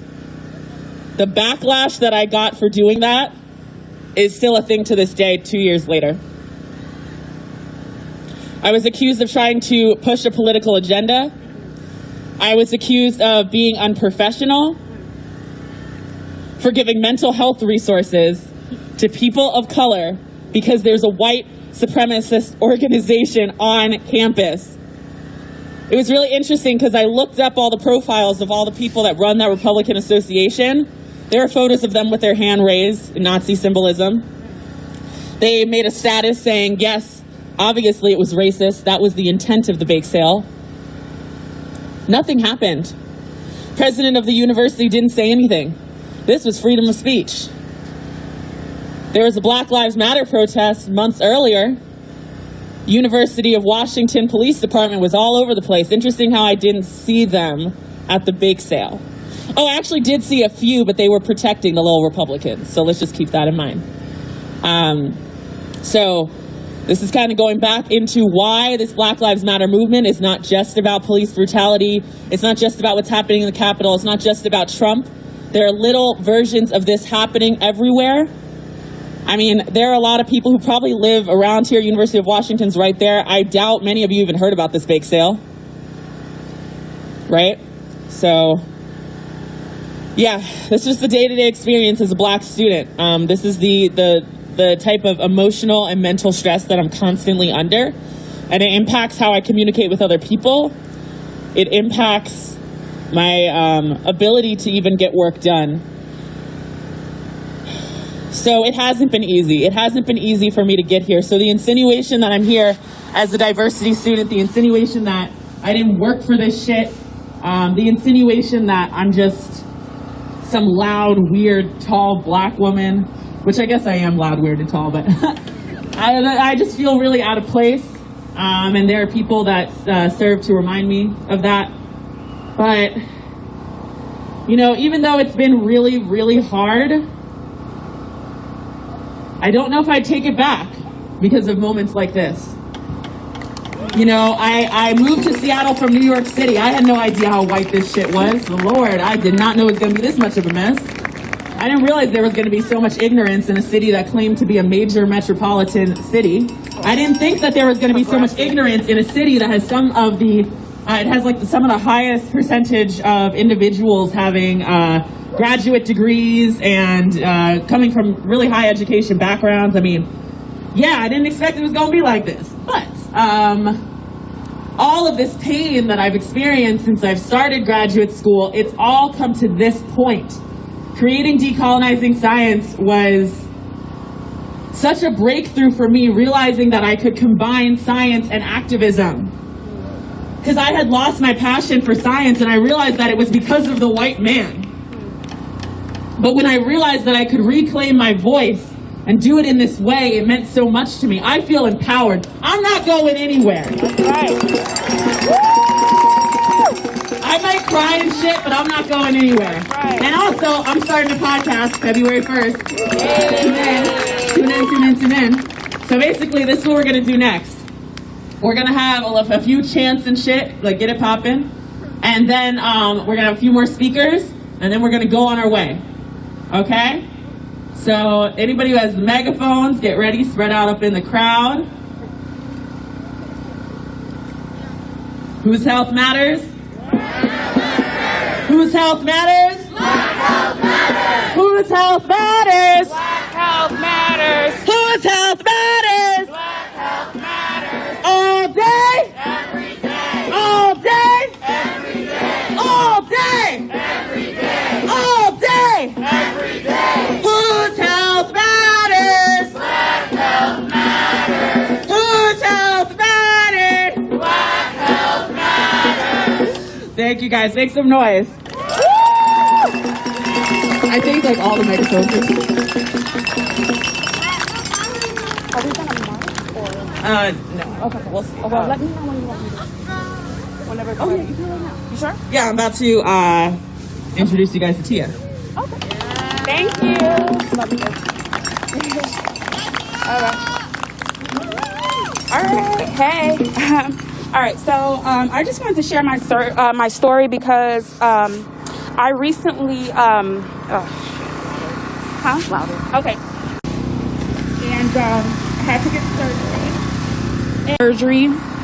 I got into a really serious motor vehicle accident, and boy, I was lucky, but I still managed to get a broken shoulder blade. And I had to get surgery, and I was freaking scared, you know. A lot of my family isn't here. Well, I have no family here, but I don't know if I should even say that, but whatever. My friends are my family, whatever, here. Yeah, so basically what I'm getting at is just how afraid I was going into surgery because I had to be under anesthesia. So I was going to be knocked out completely. And I was a black woman entering a room with like 5 or 6 white people while I'm in anesthesia, and I know what goes on in the medical field and the black woman experience in the medical field. And basically, I'm gonna fast forward a little bit.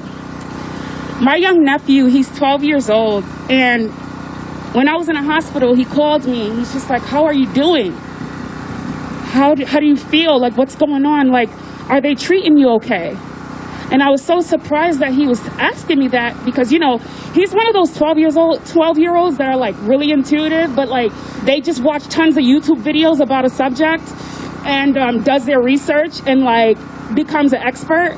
So he's one of those 12-year-olds and very smart, very smart kid and very caring, very empathetic. And he just called me. He was so worried about me. I'm just like, "I'm doing all right." You know, I was on like oxycodone and all that stuff. You know, I'm like, "I'm doing all right," and this and that. I didn't want them to worry or anything like that. And he said, because what police do to black men, doctors do to black women. Say it again. What police do to black men, doctors do to black women. This is my 12-year-old nephew. He is well aware of that. He's well aware of the conspiracy, not even conspiracy, I'm sorry. He's well aware of what goes on in there. He's well aware of the reality of what's going on. It's not even a secret. The fact that my 12-year-old nephew was worried about me because he was afraid of what possibly happen if I go in, when I go in.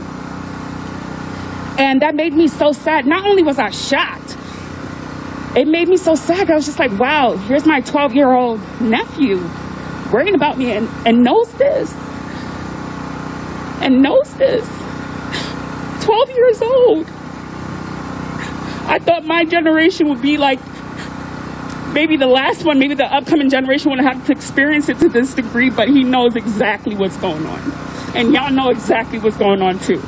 Especially folks that actually work in the medical field. You guys know. I know you know. Okay? Woo! So,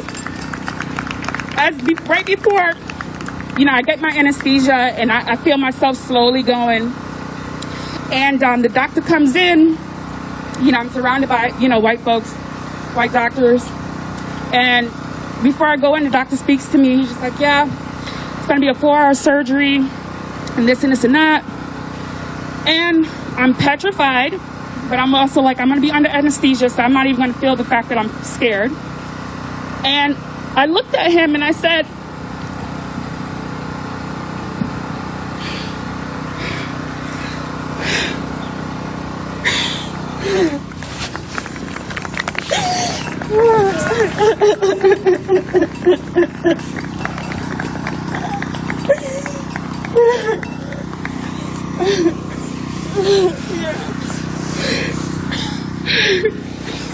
at him and I said, "Are you going to do a good job?"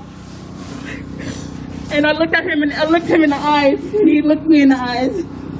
I said, "Are you going to do a good job?" He said, "Yes." I said, "You promise?" He said, "Yeah, I promise." And I had him shake my hand because I know that me being in anesthesia with nobody, none of my family or friends around me, and going to a surgery room with like 6 white people, that they can take out an organ or they can sterilize me or anything like that, or screw up and do a shitty job and I'll never be able to like have a working shoulder, you know?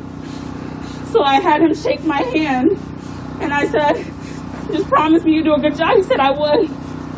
Remind you, he said it was a 4-hour surgery. That surgery lasted 10 hours. Okay? The way I look at that is after he made his promise with me, he realized that he had to take his motherfucking time and do it right and with the best intention, you know? And 4 hours turned into 10 hours, okay? There was no complications or nothing. You told me a doctor, a professional, an expert said 4 hours. I got up out of the room 10 hours later, okay? So the fact that I have to basically make a bind or a promise so that if he does anything wrong, that he'll have a guilty conscience and he'll feel bad about it. So I wanted to confirm with him for anything. And he did a really good job.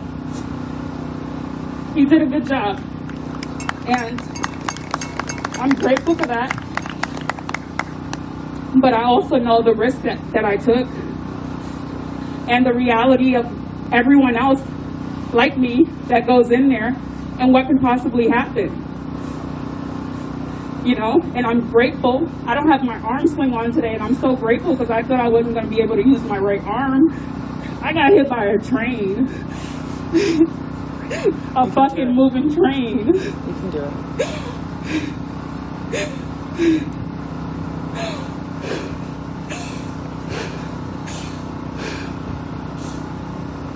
And I was out the way, you know, and then I tried to get some lawyer or something.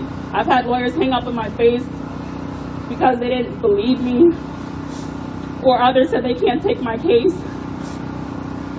because they didn't want to be responsible for anything. I don't know what ties they have with the city, or vice versa. So no one was willing to take my case, and I called about eight different lawyers. I've got one of them hung up the phone on me.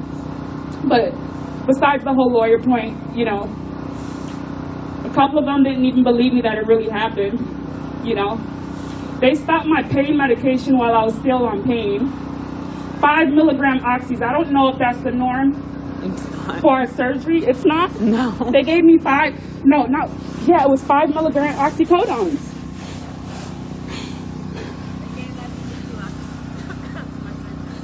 5 milligram oxycodones. I could feel metal moving in my shoulder. I could feel bones moving. 5 milligrams. Is there a doctor out here? Can you tell me if that's the norm? It's not the norm. 5 milligram oxycodones, and then after 3 prescriptions, they just stopped me off of it. I'm not lying to you. I know a lot of folks, like when we're up here and like people are just like, they kind of dissociate and think that this isn't the reality, or like they think it's a show. I don't speak. I'm a photographer and I do videos. I'm behind the camera. Like, I don't like being in front of people like this. I'm doing it because I have to, and share my story because I just got through this. I just stopped using my arm sling a week ago. I got hit by a train December 1st. Okay? And I do my physical therapy and make sure I get the right movement going and all that, and taking care of myself. I have a new puppy. Ooh, and he's with me. And I appreciate him so much. He's there for me when people that I put so much energy and effort for didn't even call me. or send me a text or a message or anything like that. You know? People I'm close to, I didn't hear from certain people, even in my own community. You know someone of color, whoever, and they've gone through a traumatic event, you reach out to them, no matter what. The problem is, if it wasn't for some people who would just say, like, I love you so much, and like, you're so strong. We have your back. You know, that got me through. And you, Josephine, you guys, y'all right there, especially, I'm just calling out my homie. Like, I appreciate y'all so much. I was so scared. And then dealing with the effects of medication, being cut off, and then they cut me off and give me the 5 milligram oxycodones after a 10-hour surgery or whatever. After 3 prescriptions, they cut me off, and I had to deal with that cold turkey. But it was only 5 milligrams anyway, because I remember back in the day for pulling a tooth, I got 20 milligram oxys. Okay? 20 milligram oxys for a wisdom tooth. Okay? And this is the thing about the society, especially with black women. There's this masochistic, voyeuristic nature, predatory nature that they have against black women. They fetishize our pain. They think we deserve to feel pain, or we have a higher tolerance of pain. That's how they look at me. That's why I was on 5 milligram oxys. But fuck the oxycodones, because I already know what they're about. So the fact that they try to screw me over and give me the 5 milligram oxys, at least I didn't become addicted, right? That's the one justification. You tried to screw me over, but you'll give your people the right level of medication, and what happens? You have the opiate epidemic too. I don't know where I'm going with this, but it's all good. That's what I mean. And I don't have my arm sling on today. It's all good. And I'm still healing. Like, I'm not just like some superwoman that just magically healed, but I'm pretty surprised. Anyways, and I just want to share one more story, only because, like, my sister just told me this yesterday. I'm sorry, I'm talking a lot. Okay, all right, no, thank you. My sister, you know, she had her baby, and I'm not going to go into all the details, but one of them that I want to discuss is the fact that she wanted her placenta.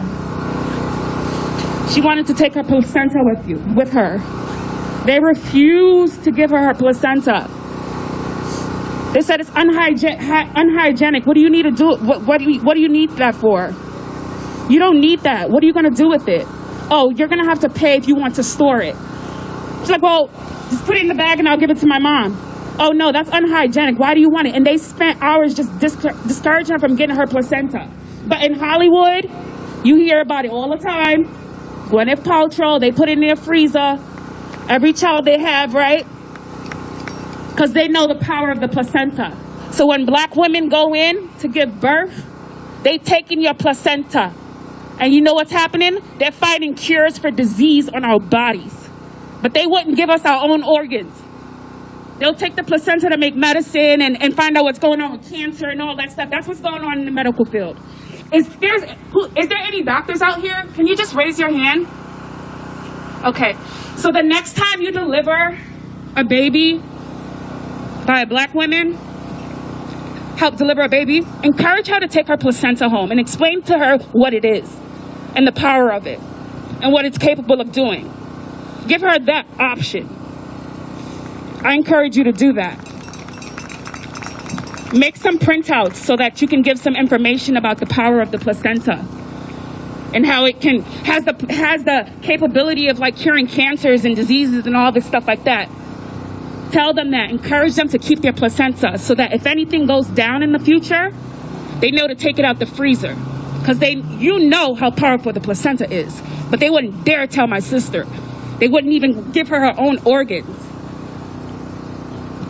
But Hollywood has it. You see people taking a bite of it and all that stuff.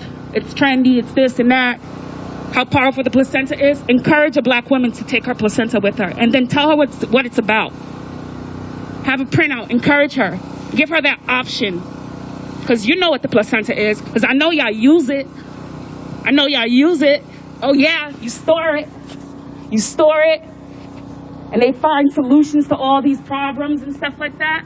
So next time, encourage any black woman you see come in and give birth, you encourage her to take her placenta with her. You wrap it up, freeze it, and tell her to take it home and give her a paper. If she does not know the capabilities of the placenta, you make sure you have a printout ready. That's what I'm asking of you. Do that and work with your highest intention. Okay? And that's it. Thank you. Thank you.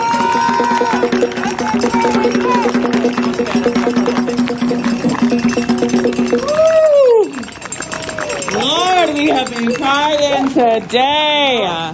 Jesus. The next person that I'm going to introduce actually has worked with Dr. Ben Danielson directly. I love you too.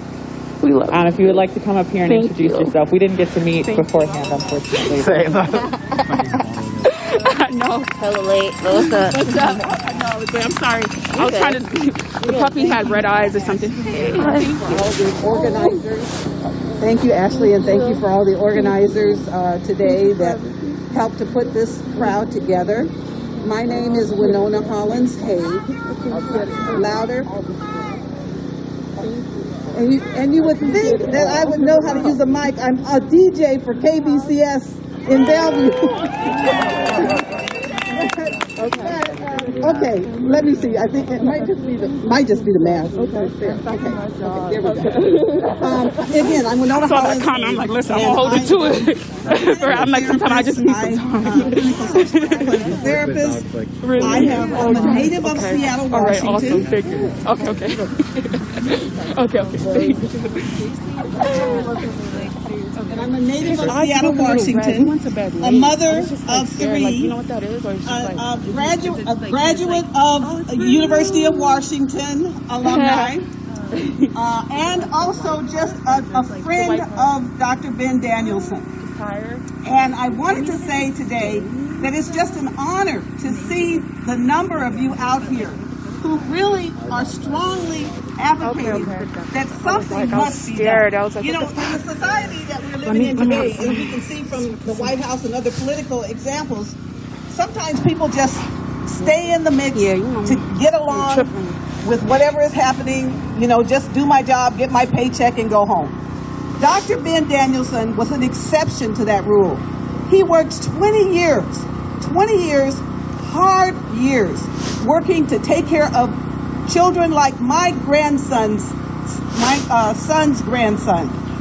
These are the kinds of people that we're talking about here. Dedicated employees, not just disgruntled people. People that have really put in the time and deserve the right opportunity to speak their truth. I am a former employee of Odessa Brown Children's Clinic. I was a manager of social work at Odessa Brown Children's Clinic many years ago. I'm also a former manager at Fred Hutchinson Cancer Research Center, worked with the Outreach Clinical Trials Division for 5 years. For 5 years. And again, I know the system. So I'm speaking as a person that's been on the inside and also as a person who sees what happens to people on the outside. So I'm really today encouraging us to begin to be, and obviously you showed up today, so you are, to be vigilant about what we're doing on the next steps to support Dr. Ben. It's going to be more. I've signed the petition. Maybe some of you have. There's been a petition that is circulating. If you haven't, I'm sure some of you will tell us exactly what that is today, how we access it. But letters to the administration and letters to the people at the top of Children's Hospital are definitely going to be our next steps. We now not only need to exercise our rights to freedom of speech, but also we need to see the rights of action of speech. What happens afterwards? Personally, I Senate for President Barack Obama. I was elected by this state to go there during his time. I'm definitely a Democrat. But I'll tell you this, it's not about politics right now. For real. The same thing is happening in the political arena is I was happening late, though. I'm in sorry. our institutions here in Washington State. What we're doing is we're allowing just a few certain people who hold the power to dictate what happens within the institution. So the institutional memory is gone for people. What they done with Ben is a good example. He has worked tirelessly on equity issues. He's spoken nationally. He's spoken around the world on issues about how to take care of others and the underserved populations. Well, what has it gotten him? It's gotten him a pat on the head, be a good boy, Ben, and do your work. Go do your work. Raise money, do your work. Well, you know what? This is where we are today. Ben Danielson, Dr. Ben Danielson has said, no longer, I cannot be silenced. I will not just be still and be tolerating this abuse. So, what we can do is we can write the letters, but we also need to see what the next steps and the outcomes of the letters and the actions of the letters are. As I mentioned earlier, being political, yes, I have reached out to all the senators. I've sent the emails. You know, they respond to the emails. I've sent all the emails. I've made sure that my sign the petition. I've made sure that my voice is heard. Again, you have the right to do that as well. Now, we know if you work for the University of Washington, you or other place of children's, you cannot do political stuff, and I've also used a former VA, and I'm also a former U.S. Public Health Service officer, so I know the rules. But to say I know the rules, I know how to break the rules. You learn the rules. That's right. Yes. Yeah. Yeah. So I'm encouraging you today not to use your desktop or your whatever you're using through your job. But I'm saying get off of there after hours on your phone, on your computer, on your own personal email, and do the thing that's the right thing. Make sure your voice is heard. Make sure that somebody knows you're not happy, and you're not gonna just stand down and see another career just drilled out here at Children's Hospital. It is not fair. It is not right. And again, we will not tolerate it. Now, what we won't do is we won't go breaking the windows and jumping in through none of that. That is extremism.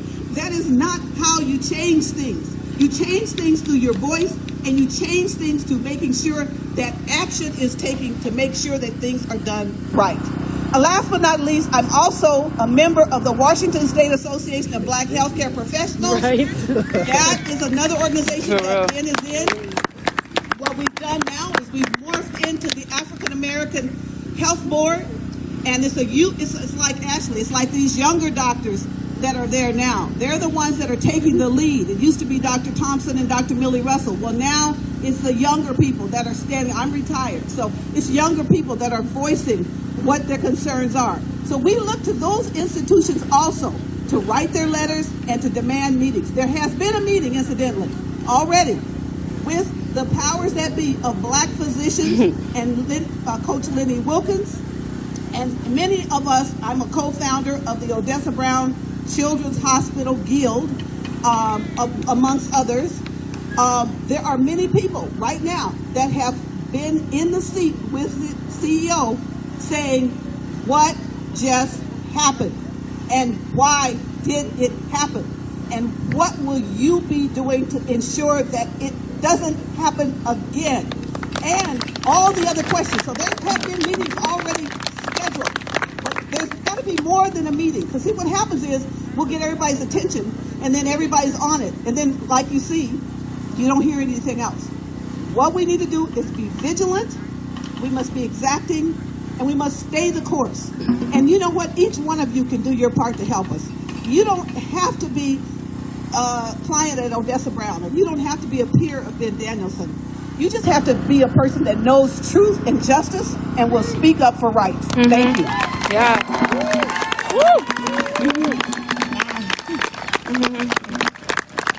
That was amazing. Honestly, guys, thank you so much for everybody that came here today. In a second, I'm going to give the mic to anybody else who wants to speak with the crowd. But I just want to let you guys know that if you want to follow Decolonizing Science, it's just Decolonizing Sci on Instagram. In my bio, I have a link to the petition that she was speaking about. Okay, make sure that you sign the petition. I counted as I did it. I think it took like 15 seconds maximum. So I think we can all do that and try to share that with the crowd as well. And also, yeah, if you're interested in supporting me and my upcoming podcasts and future initiatives, you can Cash App or Venmo Decolonizing Science. And yeah, just continue to support Black organizers in Morning March and Black Action Coalition. Support Basilica Bio. Support the people in your lives. And I think that this whole situation, especially what Tia was talking about, really showed the pain that Black people feel. And I know that we talk about a lot, we talk about racism a lot, but I think that this should kind of show you guys, you know, if you know Black folks that are saying, oh, okay, I had this surgery, or oh, this happened, I'm doing okay, don't really believe it. They're probably not.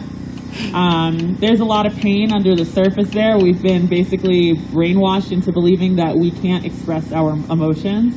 It impacts our interpersonal relationships. And so if somebody that you work with or somebody that you're friends with who is Black has had a serious like medical issue, send them like some nice food, send them some flowers, send them a gift, let them know that you care about them and love them. It's just little things like that that really help, that really just honestly help us. And I'm just really grateful that everybody came here today. This is really important stuff. Thank you for coming in the cold. I'm really happy it didn't rain on my first one. And yeah, it's actually really nice out today, right? Rally today and just forget about Dr. Ben Danielson. This is just the beginning. This is the beginning of us recognizing the problem. And now that we've recognized it, we can talk about it, and now we can take steps to enforce equity. And I think you can tell at this point I'm pretty exhausted. So if anybody else wants to come up and make any last announcements, but thank you everybody for coming. There's water over there if you need. There's hand sanitizer and masks if you need over here. And yeah, I just appreciate and respect everybody that gave me the voice and the platform. Thank you to all of my friends and Black organizers for making me feel empowered to create this organization. And thank you for everybody that believed in me, and thank you for everybody that didn't just dismiss me as an angry Black woman because it was convenient. Yeah. Yep. Yep. Yeah.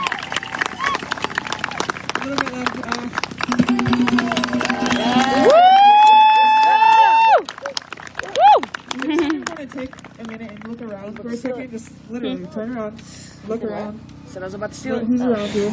I will bring to your attention, if you didn't notice, that the crowd did thin out a little bit. People walked away.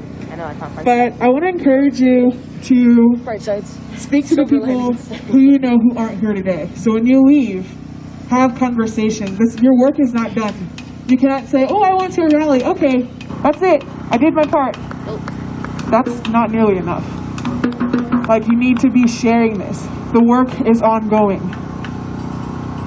And it shouldn't be that, like, you only pull out your activist card when you come to a rally or any other kind of gathering. This needs to happen all the time in your daily life. Also, just want to talk about reparations real quick. Can I say reparations? Reparations. Reparations. That's important. That's real. Okay, Black people have done labor today, so please talk to the Black people who I've spoken to. Talk to Black people, period, around here, and ask their Cash App and their Venmo. That's real. Like, you know, we built this country, and this is free education you're getting today. So please honor that. And that's all I have to say. Thank you. Thank you.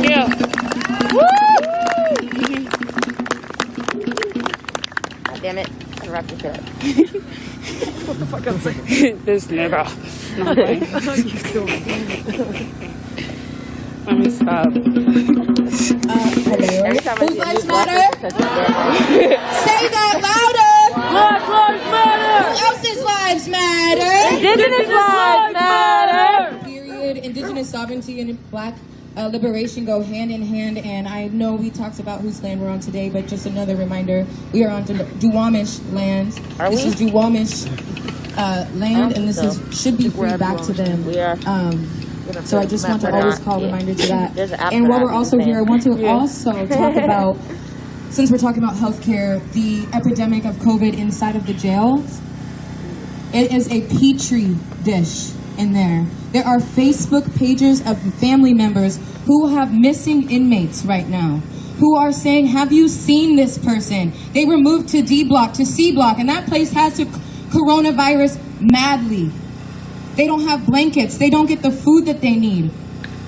Workers, the guards aren't showing up to work. Cases in the jails go up by the thousands on a daily basis, sometimes 6,000. In California, in jails today, 6,000 new cases. 6,000 new cases. Most of them in there for some bullshit too. And that's not let even them a go. top 20 No, news I don't story. want to let them go. Guess what else was in a top 20 news story?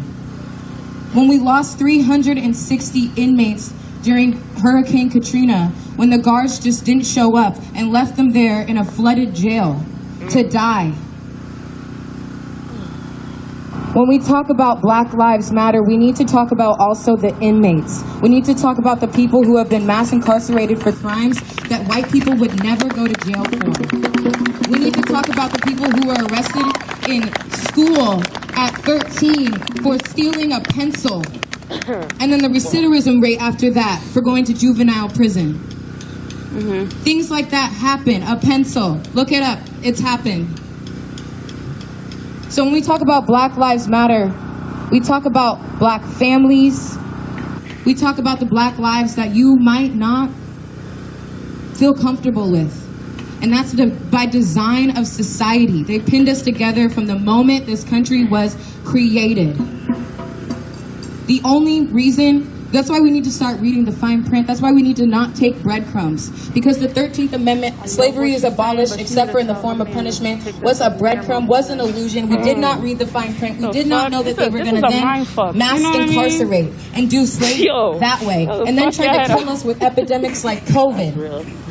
Guess who's in the jails mostly? Black and brown people take up 40% of the prison rate in America. But 13% of the U.S. population. Make that make sense. So one thing that we can do is demand. We need to be emailing all of the jails. King County Jail, we need to be demanding that they give blankets, that they release inmates for charges like marijuana charges. For simple charges like that. Because you are killing people. The blood is on your hands if you are still allowing people to live in that jail when there's cases and cases by the thousands every single day. And we need, one thing that we can do is, since we're so close to the University of Washington, one thing we can do is to demand them go to schools like Rainier Beach High School, go to schools like Garfield, go to schools that are in Skyway, go to schools that are in Tacoma, because it's on record that the University of Washington does not take their STEM programs to those schools for outreach. And that is why we do not see Black and brown people as doctors, as scientists, as these STEM things, because the schools don't go to where we are. So we need to demand, like Jackie was saying, if you're in a class right now and you don't see somebody that looks like us, that shows that your school is not doing the proper outreach, and they should not aim for 10%. Is 10% enough? No. Why aim for 10% when we can aim for 100? Why did we even put a limit on it? Affirmative action. Oh, we're going to aim for 10% Black employment rate. Why can't we aim for 100? Microsoft, Google, Facebook, Instagram. You can take up 30% of the prison. So you can't. You only just 10%. I just want to leave it back onto the inmates, back onto people who are incarcerated, because they matter. They matter, and we just lost Brandon to an execution. Guess how many people who look like him died of COVID too? Another execution. So, when I say whose life matters, you say black inmates matter. Whose life matters? Black inmates matter. Whose life matters? Black inmates matter. And our president, Joe Biden, Fuck that is motherfucker. a direct reason why we have the mass incarceration that we see today. And make that make sense, how it was a win for us to get him in office. This doesn't make sense. This country is fucked up. That black people are celebrating Joe Biden getting to office when he mass incarcerated people in the 80s and 90s. He wrote the crime bill. And Kamala Harris is a prosecutor who did the same thing. And that's a celebration for us because we only had Donald Trump as another option. Can I see a show of hands here today who has the power? We got the power. I should see all of your hands up, especially those who are still here. Because as Elisha just said, the crowd has thinned out. Because people get uncomfortable. Their legs hurt. Because people have things to do. Because people are cold. For real, because right? they don't have a hand warmer. Because they don't have a water bottle, even though it's right there. Imagine being black. Imagine having to just stand like this all the time because these are the only jobs that are offered to you, jobs that are on your feet.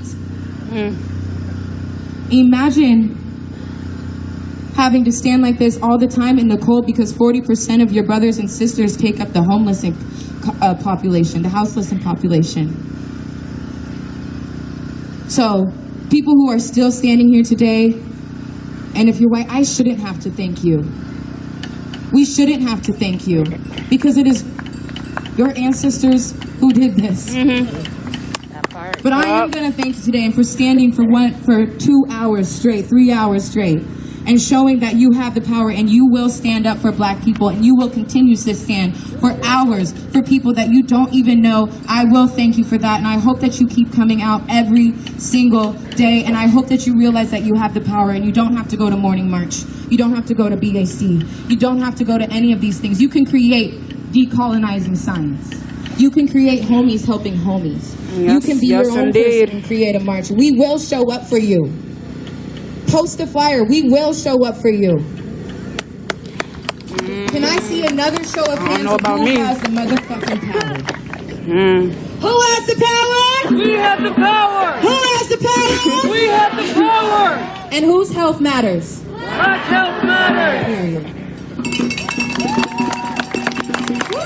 Thank you, everyone. I also want to note, it's hilarious. I'm on Instagram Live, and Seattle Children's is watching this right now. Wow. They didn't even try to go on a different account. Punk ass motherfuckers. Why don't you come here? That's what I'm saying. Why don't you come out here? Conclude Stupid. our rally for today, but thank you for showing up. Again, if you want to support me, Venmo or Cash App, Decolonizing Science. And also stay tuned. Follow me on Instagram, Decolonizing Sci. At some point, I'm going to get a website together and Twitter together and all that. But I'm literally doing this entirely by myself. Yeah, it's a lot. So, have patience with me. But February 1st, I will have a podcast coming out. Awesome. And yeah, it's just going to be called Decolonizing Science. But basically, each episode is going to be something new and different. I'm going to have an episode on the science of black hair. I'm going to have an episode on basically the history of degradation of black women in the field of gynecology.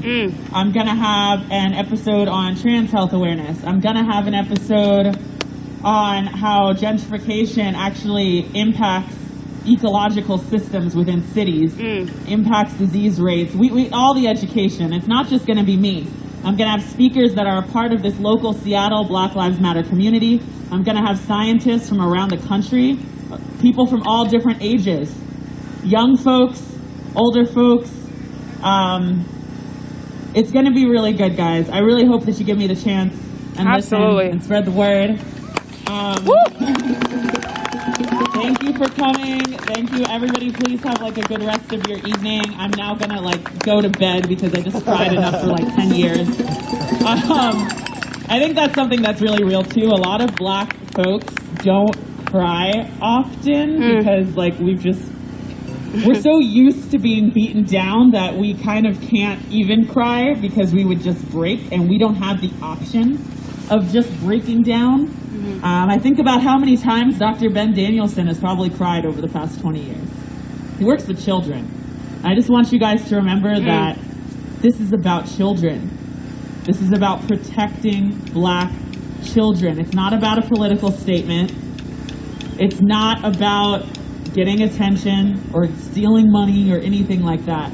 This is about protecting those that do not have a voice. This is about investing in Black youth, investing in Black futures, okay? Youth right now is the truth right now. Youth right now is the truth right now. All right, guys. And next time I want a little bit more chanting from y'all. Y'all sit. I know some of you are new to this. All right, thank you guys. Have an amazing rest of your day. Thank you for supporting. These are nice. The air is like crisp though. Yeah. You know what I mean? I wish I could just... Right. Just like eat it or something. All right, I'll be right back. Hey, what's up? Hi, Rashonda. Oh, that's you. Yes, that's me. Okay, I'm like, yo, who? I'm like, you show me love all the time. I'm like, who are you? It's me. I'm like, okay, good. Car caravan before I get off. What happened? I'm sorry. You're doing the car caravan before I get out of here. Who's going to car caravan? There's a car caravan over the thing. Oh, really? Oh, hell yeah. What you gonna do? You trying to drop me off? Well, I was gonna go to it. I was wondering what the fuck you were doing. Oh, car caravan. Oh, I don't know. Okay, so I'm gonna get off the live right now. Oh, you're still on live. Yeah, good to see you too. I'm gonna get off the live. I haven't been on for a while because a lot of people get on my nerve, but I'm not gonna let them stop me from doing what I want to do. So so I'll be back on more often. I just needed a break from the bullshit and stream the caravan. Yeah, you wish. Yeah, right. Well, I hope you have a wonderful day. It's beautiful out here in Seattle. And, do what you got to do. Make this happen and take your part.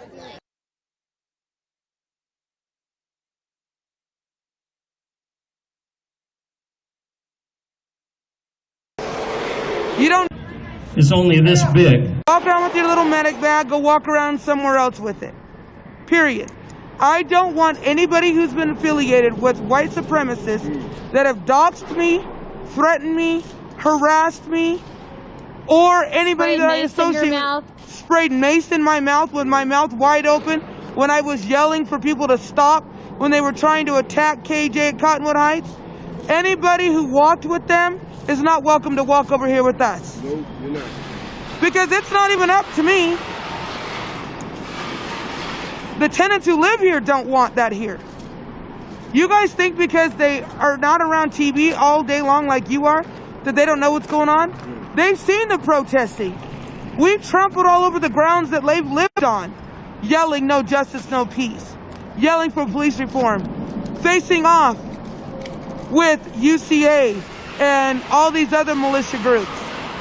So I'm so sorry that I'm not going to fill my cup with your tears. But your feelings can go take care of somebody else in another camp. You don't need to be here where you can be seen in the background on Channel 4 News when they're over here interviewing me about what I'm doing over here.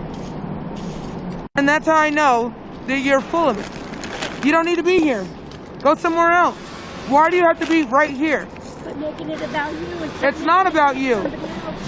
And this is what privilege is that we're talking about people that need help. People in need, and then you come on here with your shit and you try to take this whole platform, you try to make this whole take this whole narrative, and you want to switch it to address your needs. You see? That is privilege at its finest. When we've got people here that need help getting off the street, and we are talking about their needs, you want to try to overshadow by coming on here, and you want to interrupt the conversation by saying, well, what about me?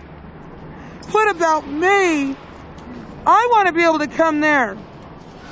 We already have medics here. We have EMTs here. We have RNs here. We don't need you here. Go somewhere where the camp is not so saturated with medical professionals. You want attention, you can get it over there. You'd be the only one with a medic bag and a stethoscope. No means no, Dick. All right, anyway. Bye. So, we have 31 new residents here that came from the camp abatement. It's just a bunch of food. That came from the camp abatements over by the Sears. And they don't have tents. Have we been able to find tents for these people? So we need the funding to get the tents. Right. We have spent our last... So the Fighting Queen at Black Lives for Humanity movement. So Dick, if you want to support, that's a way to support. The Fighting Queen at Black Lives for Humanity movement on Venmo. Yes. Ty, we have these two people over here who have just arrived at Camp Last Hope. It's a father and their child. They only have what's on their backs. Yep. And so we need to get back to work. Yep. And help these people. Yep. Is there anything else that you wanted to update about what's going on with the city, with the camp abatements, with the hotel, anything else? I haven't been able to have a chance to talk to you the last couple of days, so I just want to get your voice out.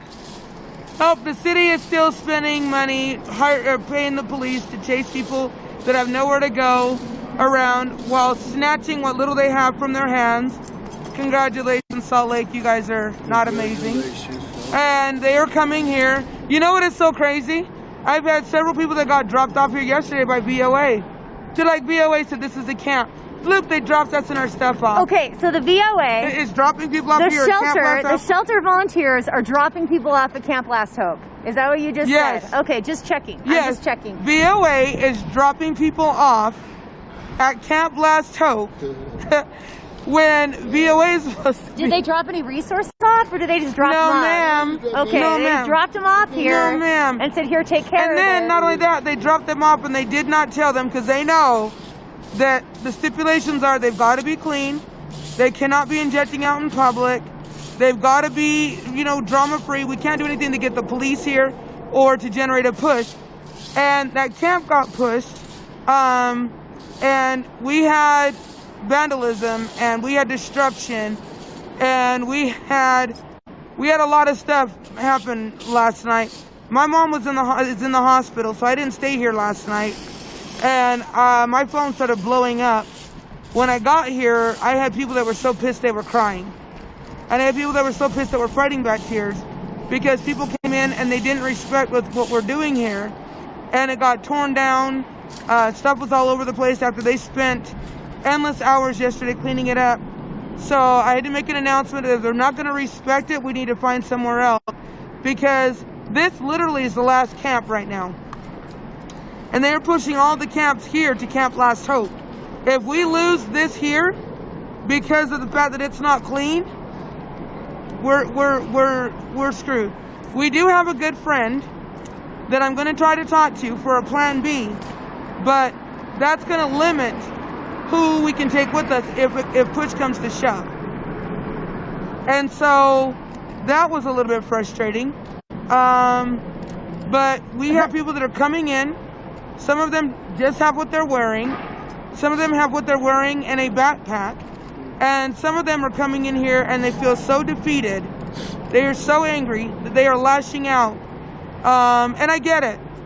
And I was upset a little bit earlier. And I was talking to the people that have been here the longest, that have been putting in the effort to keep it clean and to maintain the grounds. And I said, you guys, this is not a setback. This is not a failure. This is a process. And this is a process that we all have to go through. And even if we feel like we're regressing, we're really not. We're actually progressing because now we've got the established agencies dropping off their clientele to us. So that actually shows that whether they want to admit it or not, they've got faith in what we're doing. They know that they're not up to task, so they're bringing them to me. And we're just going to welcome them with open arms. We're going to have our bumps. We're going to have our ups and our downs. We're going to get through it. What you're not going to do is set us up for failure by dropping off people who are, I guess, why the police or the health department justified a push. We're going to rectify that. As soon as it comes here, we're going to rectify it. We're going to keep this clean. You guys are not going to take us down. You're not going to kick us out. We are here until they are permanently housed. And I had somebody come through today that is willing to help, and he is proud of the efforts that have been put into here. And he was actually shocked that we've been able to keep it clean under here and that it looks so good. The beginning part is where the wood gets dropped off and they chop up the pallets, so there's wood chips and stuff all over, and it looks a little unkempt. But once you get into the camp, it's clean, it's organized, and we're going to continue to fight to keep it that way. So we still have people that are coming in. We're still going to keep on top of the organization. I got the money for the RV. So Monday, the RV will be here, and they can start showering on a regular. And we're just going to keep on keeping on. Listen, there's a lot going on, but we are blessed. They're still all alive. They opened their eyes this morning. They're still breathing. You know, they've got clothes, they've got coats, they've got hand warmers. We need sternos. They've got shoes, they've got food, they've got water, and they've got people who legit love them and are fighting for them. And when they get weak, we're still their strength. We need clean water and we need sanitizer. And we're gonna keep going. And we do need water. We need to keep the water going because the lids kept getting taken off of the 5-gallon water bottles. And since we are in a pandemic, we want to make sure everybody stays healthy. So we didn't want anybody to be able to cough or sneeze around them and have that water contaminated. So we've removed those. We're just asking for cases of water to be donated so that they can continue to have a steady stream of clean water. The hand sanitizer, obviously. The masks, obviously. Latex gloves. Because whenever they go around the food, I tell them that they need to wear their masks. They either need to sanitize their hands or put on the latex gloves. And they do both if they're cooking, even if they're cooking for themselves. Because if they get themselves sick and they're around other people, there's a potential to spread, even if it's just a common cold or whatever. So we are following the CDC guidelines under I-15 in Salt Lake City, Utah. Yeah, because the CDC is requesting that people do not push them. Do not push them, and yet they are still getting pushed. Bobby Sharp, if you'd like to donate water, you can either bring water down to Camp Last Hope. It is on 500 West and Lafayette Street, which is 965 South. 500 West, 965 South, right underneath I-15. If you would like to donate money so that we can go buy some more water, that would be at the Black Lives for Humanity movement under the name The Fighting Queen. But we definitely are out of funds. We had to go and purchase a bunch of new supplies because the city went through a couple of days ago and stole all of the belongings for people. Some people were at work when this happens. Black Lives for Humanity movement. It's at Black Lives for Humanity movement on Venmo. And the name is The Fighting Queen. All right, Ty, you got anything else to say? Love, peace, and chicken grease. Remember, you're one paycheck away from homelessness yourself, so think about donating. Yes. All right. Thank Donate you so the money much. while you have it, and then I'll save it for you. So if you end up out here, I got you. Hey! I won't even charge you any interest. We're gonna keep the interest. All right. So. Yeah. Okay, so that is the update here at Camp Last Hope. We are still building, we are still fighting, we are still intaking people. We are currently at 131 residents here at Camp Last Hope. We keep collecting people as they are getting kicked out of their homes in different areas of the city, and the city is taking all their belongings. So we have to go through and find new belongings for them. So this is an ongoing process. I got a stimulus check, but don't need it. I still work plenty, so I've been going around donating it. That's so awesome, Rob. Rob that booty. Rob that booty. As you can see here, people just drive past really slow and stare. It's very strange. It's a very strange thing to do. And as you can see, people are working on building themselves nice little setups. We've got our little kitchen set up that's going pretty well.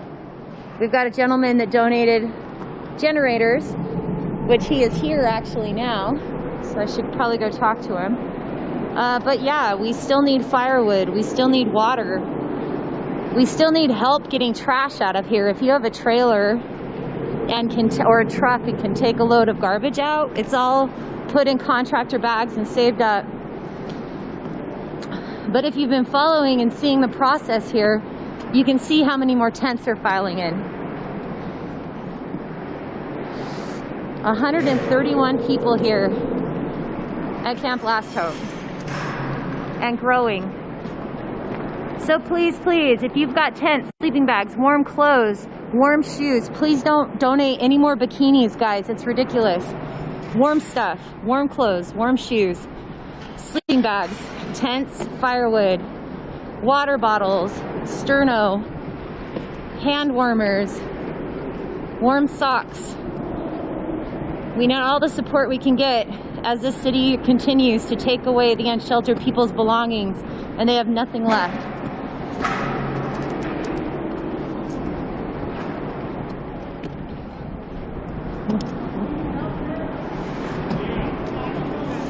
Dude, you are so awesome. Thank you so much for all your help. We just changed the oil in the generators yesterday. So Change the oil? yeah, oh yeah. We're like, keeping up on the maintenance. The gas, if they're working good for you? Yeah, everything's working great. Thank you so much. Check that they're all out, but they're not. Yeah, we're working on it. We'll get it. Thank you so much. Isn't that the train track? Yes, we are on Union Pacific land. This is a dead train track. It's an inactive train track. It's been inactive since 2011. And down that way it terminates and completely ends. On the other end, it terminates at a fence and a barricade. Union Pacific Railroad has tried to tell us that this is an active tracks line, a train line, but I'll show you here. So yeah, people have been donating a lot of firewood. We could definitely use some more. We always need more firewood. It's really imperative that we keep the fires going because it keeps it from freezing underneath the overpass. But yeah, here we go. Here's your active train line. I'm not sure how a train can ride around on this. But a little bit further down there, I don't know if you can even see it, but there's a couple of railroad ties. The track just completely ends and there's a couple of railroad ties in the middle of it. But that is an active train line. This goes through the city. No trains are going through here. So yeah.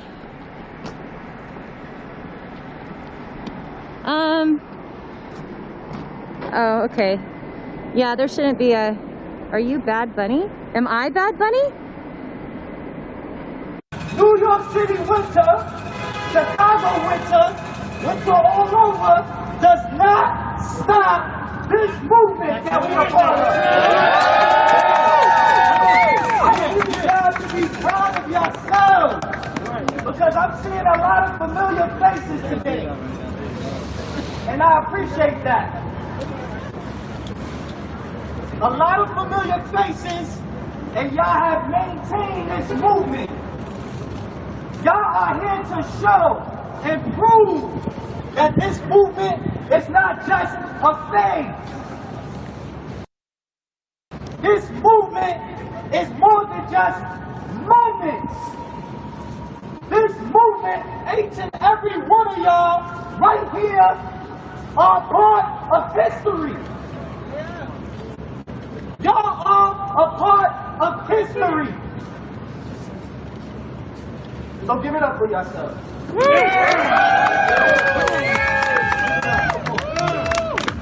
So again, our second demand is to drop all motherfucking charges for the Black Lives Matter protesters. All worldwide, countrywide. I see one of my beautiful black sisters I was watching with the other day. Looking at her right now, she knows who she is. And I saw her get arrested the other day just for simply protesting and marching for shit like when George Floyd get a knee on his fucking neck for 8 minutes and 46 seconds. She gets arrested for that. Bullshit. I don't want to put her business out there, but she has some charges. So what we're speaking on is for her and everybody else who have charges, those charges be dropped. Yeah. That is what we ain't asking for shit. We telling them what it is. We telling them what it is. Demanding that shit. We demanding that shit. All that, all that. 1 second, y'all. I've got a second lot first. That's all right, brother. Take your time. Take your time. You got all night. You got no. Okay. And another demand of ours would be abolishing the police. If you ask me, these motherfucking racist, white supremacists, race soldiers, we don't need you if you're gonna come into Breonna Taylor's house and murder her, an innocent woman, an innocent black woman at that, while she's in the comfort of her own home. Let's say it again. Breonna Taylor. Breonna Taylor. Breonna Taylor. Breonna Taylor. Breonna Taylor. Breonna Taylor. Breonna Taylor. The police need to be defunded. That's the first step. Hit their motherfucking pockets. And defund doesn't just mean defund them and we just throw the money in the fucking air like it's a strip club. We invest that money into our neighborhoods. We invest that money into the people. America's greatest resources, its greatest resource, natural resource, is its people. Let's talk about it. So, we defund the police, we defund the pigs, and we abolish the police. Abolish the police. Let's say it. Abolish the police. Abolish the police. Come on. Abolish the police. Abolish the police. Abolish the police. Defund the police. Defund the police. Thank you, y'all. That's my time. I know it's cold. I know we got some marching to do. I will see y'all on the front line because I love being on the front line for my people. We are here to not just fight the power. We are here to win that fight. And win ourselves. We are not here just to fight the power. We've been fighting this fight for so long. We are here to win and be the power. So that all these demonstrations lead to legislation and to protect my people and the people of America, especially black people. Because we don't want that to still. We are the ones who are suffering. We are the ones who have these cameras out there calling the police on us and trying to weaponize the police to kill us. Again.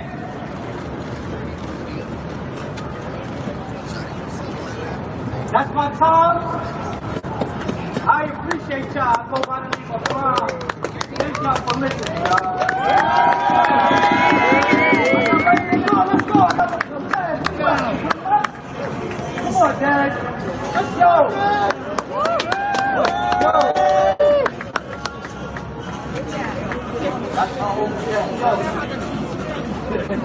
Thank y'all for listening.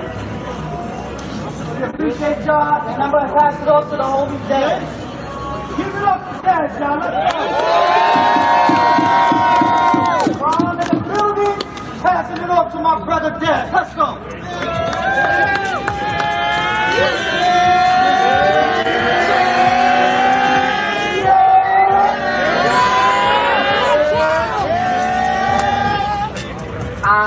I ain't gonna sit here for a whole hour, it's not too much. But I'm gonna lay out a couple of points we should focus on for 2021 and moving forward. The first thing is we need to work on voting and doing whatever else we gotta do for us to have the right to bear arms here in New York City. Because I know as y'all always watching the news the past couple of days, y'all saw what happened at the Capitol, right? I know y'all saw the police working with them, right? But I know all summer long you saw the police working with them, right? We get attacked and arrested, they attack and go home. And we don't need to do that. So we gotta keep us safe. Who keeps us safe? We keep us safe. Who keeps us safe? We keep us safe. Alright? So that's one goal to work on in 2021. Bearing arms, the right to bear arms. Another one is combat training. And I believe we're under attack. I don't want to talk like that, but we're under attack. You know what I'm saying? And the police are going to help us. And I got a family. I know a lot of y'all got families, mothers, brothers, and sisters who y'all care for. And a lot of us might not be ready for whatever combat that might be coming. Because you see the threats, the news ain't going to tell us what they're coming to do, but I know y'all see the threats. We got to ready up and prepare. And we got to do it the right way. That's why we got to vote and do whatever else we got to do to have the right to bear arms. And take some classes. Go do some boxing classes, some karate classes, go to the gun range, learn how to shoot. And at the end of the day, we're the only ones that's going to be able to keep us safe. Who keeps us safe? We keep us safe. Who keeps us safe? We keep us safe. Yeah. Alright? If anybody else want to come up here, there's something they want to talk about, you're gladly welcome. Yo, cool, the letter. Give it up for John! Anybody else want to come up here and talk? If not, we'll get started marching. No? Alright. So cops in the club, go hand in hand. Cops in the club, go hand in hand. Cops in the club, go hand in hand. Cops in the club, go hand in hand. Alright, you know it was a bunch of Proud Boys who stormed the Capitol, right? So when I say, what's that noise? You say, fuck the Proud Boys. What's that noise? Fuck the Proud Boys. What's that noise? Fuck the Proud Boys. What's that noise? Fuck the Proud Boys. Let's start marching. Who keeps us safe? We keep us safe. Who keeps us safe? We keep us safe. Who keeps us safe? We keep us safe. All right, y'all, we're about to start marching. Let's get it together and start moving out. Keep it tight, please.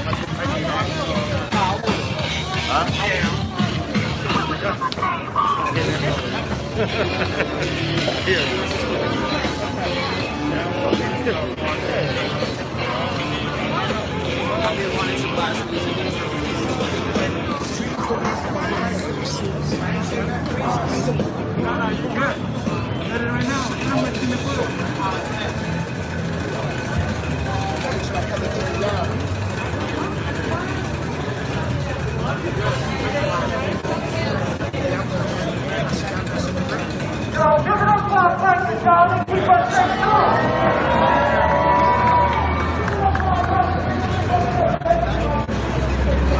All right, march is about to get going right now. Thank you to everyone for joining. I appreciate you all. Thank you to everyone who waited with me. I'm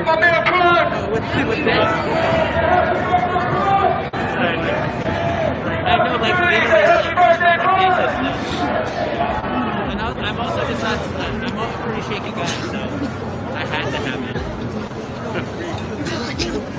Alright, let's start moving, y'all. Pass to the flag.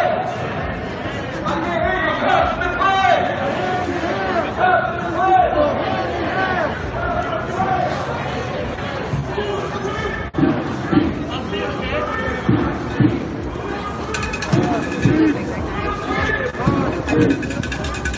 Our street. Our street.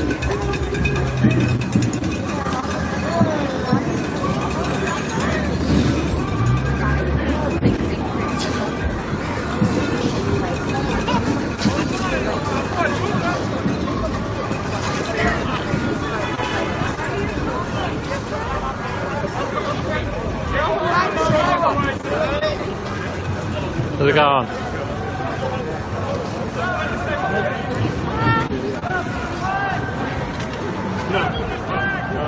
That's what I was checking.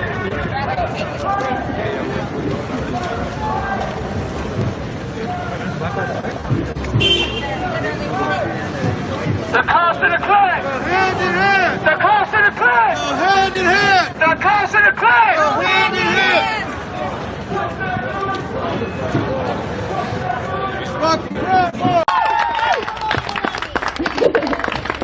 So I appreciate everybody keeping track of this story. I know it's kind of been months long and it's a confusing journey and there's a lot of misinformation out there. I would encourage those who have questions, because there's a lot of people that don't understand exactly what happened because of the misinformation that goes around about the murder of Luis. All of the information is actually public record. It's all online. You can easily go and read the documents. It is 1,800 pages long, so don't read it all. But the district attorney's report is actually really interesting because it talks about inconsistencies in the witness's testimony. That's really important because that's something that's used as a counter-argument a lot. It actually explains why there are inconsistencies in the witness testimonies.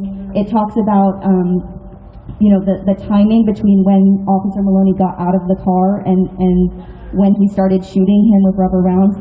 It talks about the fact that there were actually multiple witnesses. They say that there's only one witness, but there are actually 3 witnesses that say that Luis did not have the knife in his hand at the time that he was being shot at, and actually the place that it was lying when they were processing the scene was not consistent with it being in his hand. So I just wanted to encourage everybody to check it out and really educate yourself on this case.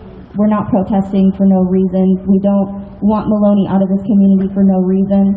And yeah, so I think we're planning on marching. Is everybody down? All right then.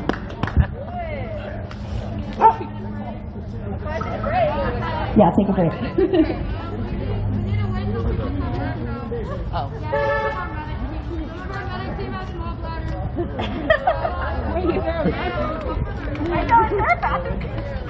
It's down at the marina. That sounds Hey. Good, how are you?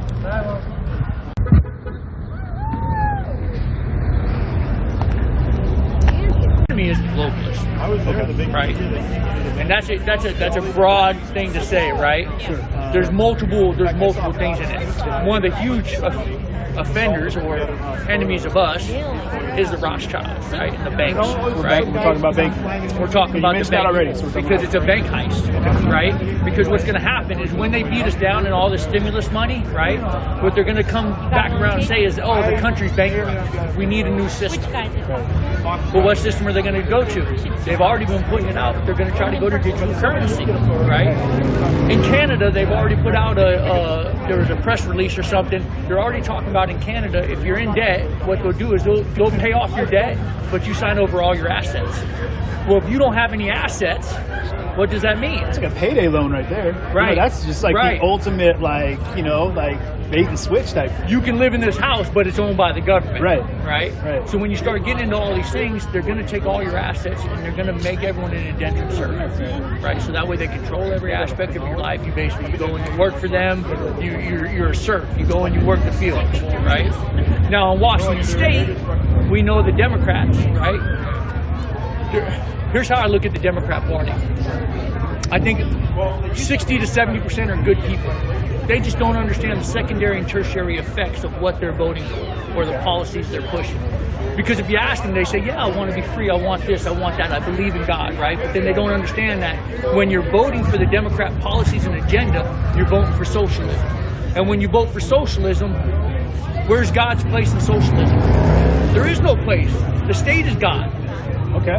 Right? Let me ask you about socialism too. So, because structurally looking at it, and it comes down to, I think, going biblically, going back, you had like a bishop's storehouse, right? Where it was like people brought in their crops, they tilled the fields, and then they tried to distribute in times of famine and whatnot. And so it's tough because I've looked at, you know, these different socialist aspects, and I keep thinking like, well, it would be great if people were appropriated the opportunity on an equal scale. But I think one of the things that I keep seeing is greed. Greed comes in. And you're never able to equally or evenly distribute anything because there's always somebody that wants more. Yeah. And sadly enough, there's people that have to control that distribution. And we see a lot of that the migration of money heading that direction, a lot of migration of resources heading towards those people, which is sad because I think we socially can agree that like we should all have the opportunities that we each have. And I think that's what America's amazing about. Correct. Is that we have the ability to step out there and say, I want to make my best day today. It's going to happen. That's why we're the shining light on the hill.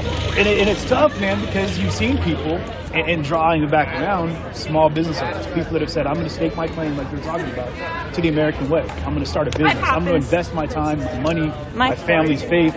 We're going to do it. Yes. And then somebody puts a boot down and say, hey. But right now, you can't do it. Look at the conversation that's happening right now before the legislative session's about to start. You got the Democrats who are saying, hey, we're so bad in the budget that we're going to have to apply all these taxes. We're going to have to tax the people to get out of this, right? The Republicans, through all this election process, everyone, when I was hearing them talk, they said the number one thing affecting everyone is going to, or affecting the county, is going to be the budget, because we don't have enough money. Now the Republicans are talking about the income has actually been really good. The income projections are really good for the state. Well, who's working? You got government working, you got big business working, and they're talking about the income projections are okay. But us, the common folks, are suffering, right? Those two don't add up. Someone's lying to us, right? Do you feel, this is, I think, a trick spot, too, where you're at, is because we're moving, I've seen a pivot from it being a lot of people watching the protests, and this anti-government, anti-establishment, you know, anti-capitalism, like, protests. People that are out there, like, fighting against it. And then that kind of slowed down and backed up, and now you've got, like, the other people, folks that were kind of watching that. Now it's coming out saying a lot of the same things. And it's odd to think that, like, you know, on both sides of the fence, people are kind of looking at the same issue, same problem. You know, I keep saying this, I've said it several times, like, everyone can agree on the disease, everyone can agree on the symptoms, but nobody's able to sit down at the table and agree on the cure. Everyone says they got the right answer. You know what I mean? And it's tough because, like, hey, we have more, everybody has more in common, I think, because it's a human thing, right? It's a human issue. Yeah. So that's tough because we're talking about moving away from depending on the government to provide where it's falling short. And that's the age-old thing, right? There's a movie, if any of your listeners, go watch a movie called Miss Virginia. Miss Virginia? Miss Virginia. Okay. It's about a lady in Washington, D.C. Okay. Her son was in the public school systems, and he was starting to get involved in the gangs and stuff like that. So like any parent would want a better life for her child. Sure. So she pulled him out, right? Took him to a private school. Kind of lied on the interview a little bit that she had the money and stuff like that, but she's like, hey, I'm going to go get another job, I'll make it, I'll figure it out, right? To get the child a better education. Right. So going through the story, she can't afford it. She has to pull him out of school, but she tells him, I'll get you back there, right? So she goes and gets a second job, and through this time she meets some representative or something that's in D.C. who's actually involved in doing some of the school stuff. She says, hey, could we, and this is where school vouchers started coming involved, right? And so they started going through the process, the political process, and you start seeing how dirty it is, right? And how people, personal agendas and money-making agendas override the betterment of the people, right? And what they tell at the very end, she meets this congressman who helps her get this bill passed. So now they have school choice where they can get vouchers in D.C. to take certain places. And they put up a number at the very and they never tell which party the people are, right? But it's obviously Democrat. But at the very end of it, they say it costs, the public school system gets more for your child than what it would cost to send them to private school. But yet, in all of our inner cities, the schools are horrible. Well, if they're getting all this money, what's the issue? It's a bank robbery, sir. Look at the teachers' union, the teachers' pay is going up. They protest, we're not doing this, we're not doing that. They hold us hostage. And then they teach us socialism in our schools, right? It's a huge bank robbery. We're going to have to look into bank robbery, you guys. Bank robbery. We've heard that term a couple times now. That's a key term for 2021. It's a bank robbery, right? Look into it. Look into it. That's right. He's going after the bankers, right? Look at how mad they got at Trump when Trump passed that thing where they have to lower the prescription drugs. They actually, a judge ordered that he couldn't enact it because he didn't quite do it the way they wanted him to, right? He didn't give him enough time to debate it and stuff like that. He wanted to lower prescription drug prices. He put in that now if you go to the hospital, they have to show you how much they're going to charge you for a particular thing, right? He's going after all of these industries that have been ripping us off for so long. That's why they hate him. He's taking their money away, giving it back to the people. I really appreciate you taking the time. God bless, brother. Thank you. Just so you know, I know you have questions, you want to check me out. My platform on there, you can kind of come and see where things are and what's going on with things. Oh, great, man. Good looking up. Yeah, that way, if you ever need me to ramble on a podcast or something. That just might happen, man. I love talking with you, man. This is great. Hey, I'll sit there with, and just so you guys know, get you one of these brand new 2021 hats. Keep communist and liberal viewpoints from getting inside your brain, right? Is that what the tinfoil's for? That's right. Yep. A little got a tinfoil hat on for you, right? Get out of here, Tim. That's hilarious, man. Hey, God bless, brother. God bless, take care. Be good, all right? Enjoy. The tin.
Oh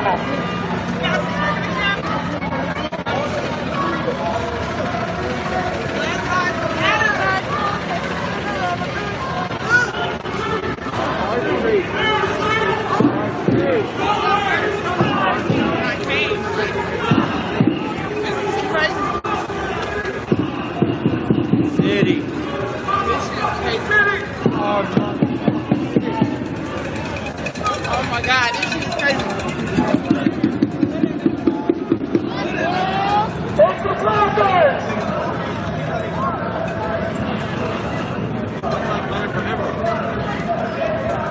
Fuck wow! Fuck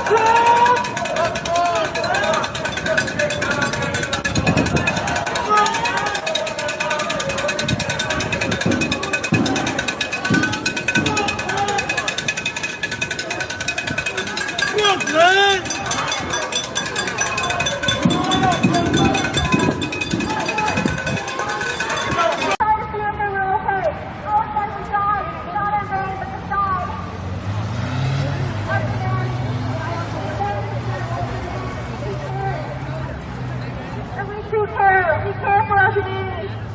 We care for those who feel Wait. and we want to fight. We want to fight every day. Alex, we want to fight every day. Wait. We want to fight every day to go forward. Because we know that we cannot let their death go in vain. We cannot let their death. Wait. Hey, stop sign is on the front. Just be away by the police who choose to kill them. We fight for Alexander. We fight for Sanders. We fight for the Alexander. And we know that he's not a hero. We know MPD is trying to slander him. We know that we follow through. They're coming to our communities. They're coming to our homes. They're coming to the streets where we live and kill us and harass us. They face no penalty for doing this. So guys, we're outside of the Austin, Texas Police Headquarters. There are many people out here who are speaking up against the death of Alexander Gonzalez, who died just about a few days ago at the hands of an off-duty police officer. And so what we're seeing is that, you know, a lot of people here, a small crowd, you know, they're protesting. Yeah, I am in the street. Thanks. And special credentials to go in the street. that's true. Good call out. Heat against us. That's not the way it works. Basically putting heat against us. Why are you out in the street? Here, I'll just get off the street. Like the rest of us do.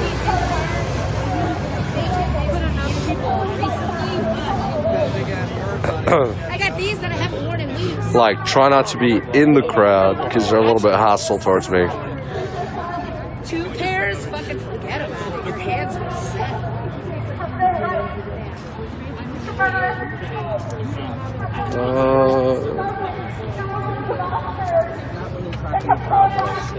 I mean, you could use this guy. My sister brought it back there. It's really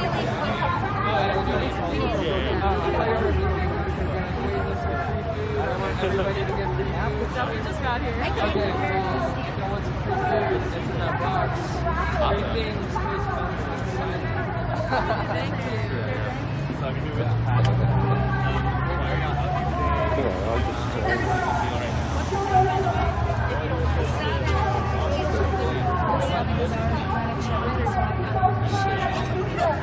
But I appreciate it.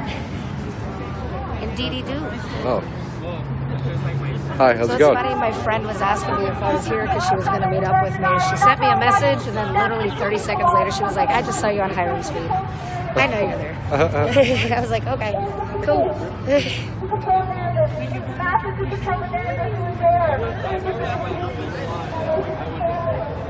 So yeah, the protest is pretty calm. It's peaceful. You know, people are making their sentiments heard. There's a lot of things being expressed about Alexander Gonzalez and the case and the details. We're outside of Austin Police Headquarters. APD!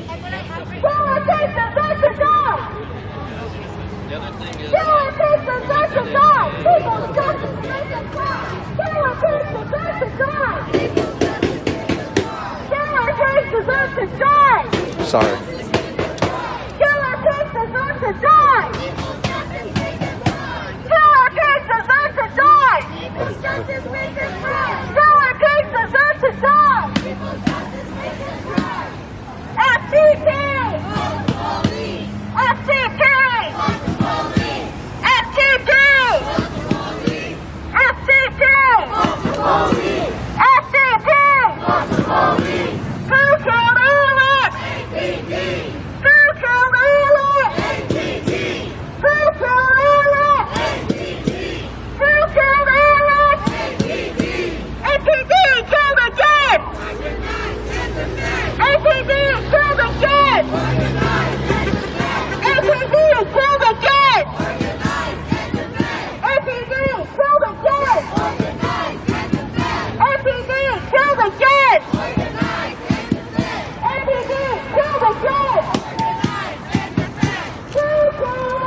So the crowd has grown a little bit in size. There's about a few more people here, maybe. What's up, man? How's it going? Cold. It's fucking cold out here. I know, huh? It's cold. Dude, it's good to see you, bro. I was getting a haircut, showing you off to the haircut.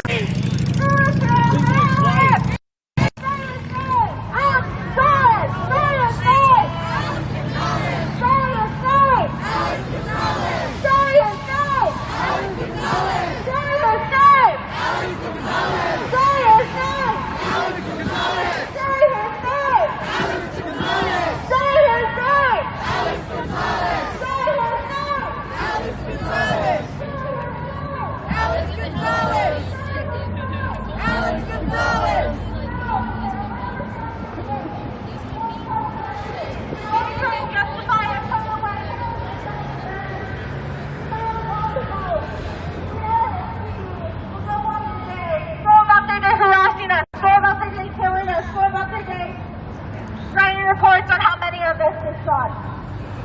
We cannot let them go day to day thinking that they can just keep getting away with it. Let them go day to day thinking that it'll just be swept under the rug and not show up again, not punch them in the ass. When these people have been killed, when their families are left without their family members. Families like Alexander Gonzalez's family is left without a father. APD will not ever give him second thought. I bet that hospital will not even give a shit that they killed Alexander in front of his son.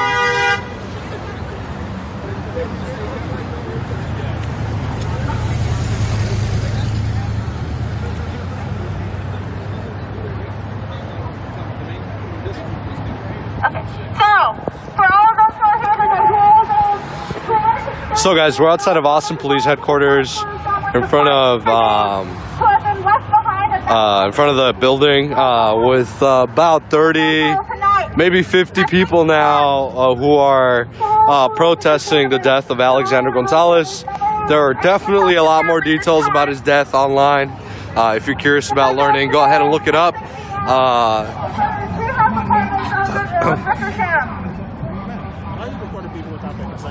What's up?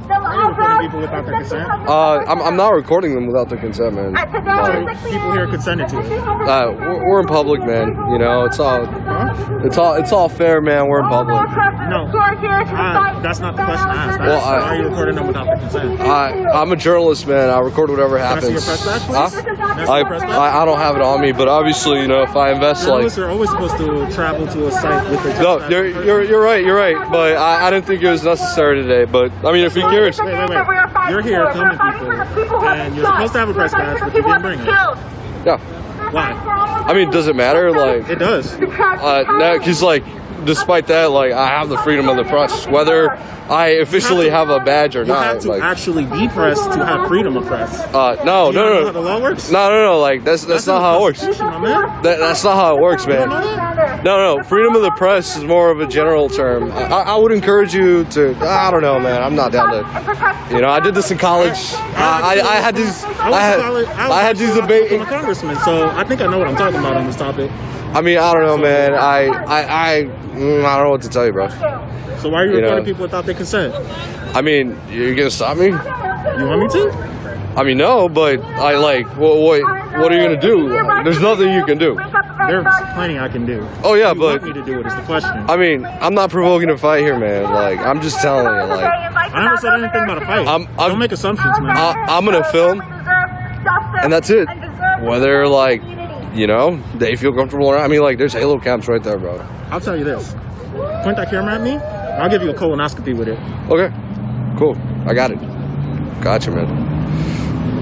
I'm gonna be right next to you at all times. Sounds You're gonna good, be my bro. buddy for the day. Sounds perfect, man. Be good I friends. see exactly what's going on. What are you recording? Sir. Be best friends, man.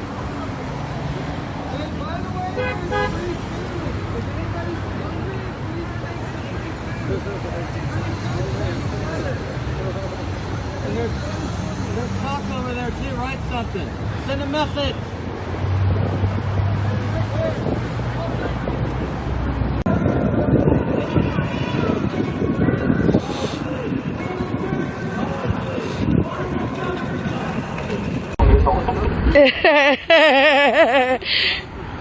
Wednesday was Hey. the dumbest attack on democracy ever. I can't even comprehend the stupidity that happened on Wednesday. That was... You to come up and share your story, enlighten us on these motherfucking terrorists right here. Chief Brooks, fuck you, bitch! He's right there.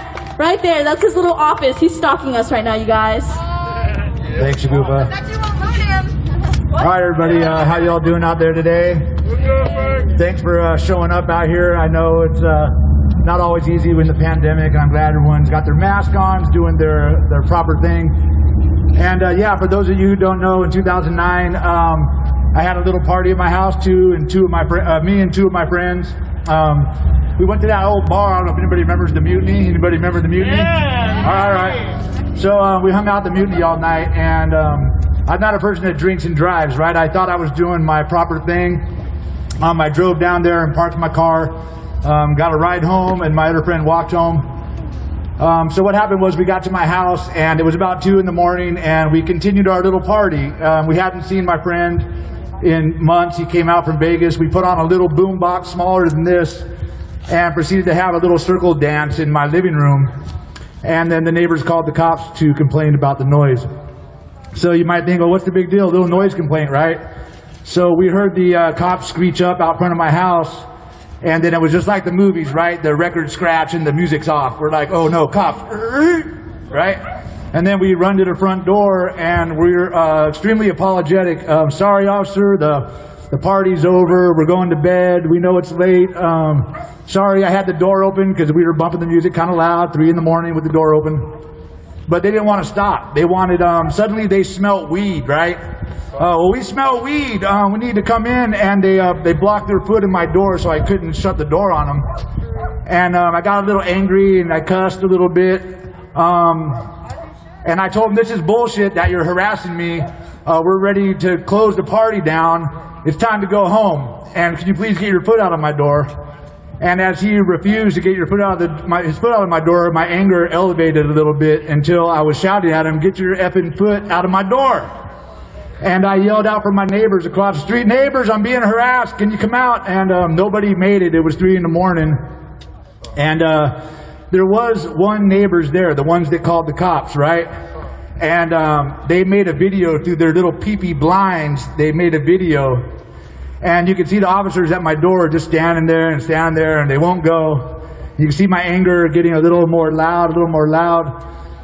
Finally, they wanted ID, right? They wanted to see all of our IDs, even though we're in my house. And so my 2 friends gave it up, and I'm like, I live here. My name's Frank Sterling. This is my house. Here's my mail. And I threw my mail at them.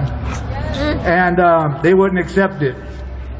So finally, I made the deal. You take your flipping foot out of my door, I'll give you my ID. So I did, he did, and then I thought it was about to end, right? Well, when my friend went to get his ID back, this is when they ripped him out of my house and started their attack.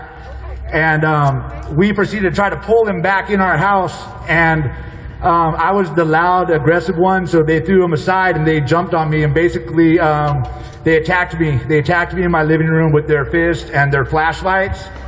And they beat me to the ground until I couldn't take it anymore. I was trying to stay on my feet and block the punches and the flashlights. But eventually I had to go down. I went down to my hands and knees and I covered my head, and my 2 friends were yelling, stop hitting him. He's down. And then Officer Hoffman, you guys, some of you out there are familiar with Rick Hoffman. These 2 officers are Officer Rick Hoffman and Chris Kent, who are still on the force. So what happened was I went down, and then Hoffman, MMA guy, thinks he is, jumped on my back and put me in the chokehold. And then I was just trying to breathe, and I was tapping like I was done in an MMA fight. I'm like, I can't breathe. And the next thing I know, I passed out. When I woke up, they were standing above me, and they said, this is what you get when you fuck with the cops, faggot. And then they kicked me in my face, and they basically broke my nose, busted my eye open. And then I didn't also notice that when I was unconscious, my friends were yelling, stop. they turned around and tasered my friend in my living room right in the neck. And so that's what my story was, but it doesn't end there, of course, because what happened, what we saw after that was the flood of police come through my house to back up what these lies that these guys were telling, right? And they came through, they destroyed my house, threw my stuff everywhere, and took me off to jail. But after I went to the hospital, right? So I go to the hospital, and that's when the Cocoa County sheriffs all started piling in and wringing their fist and putting their gloves on and saying, is this the guy, is this the guy?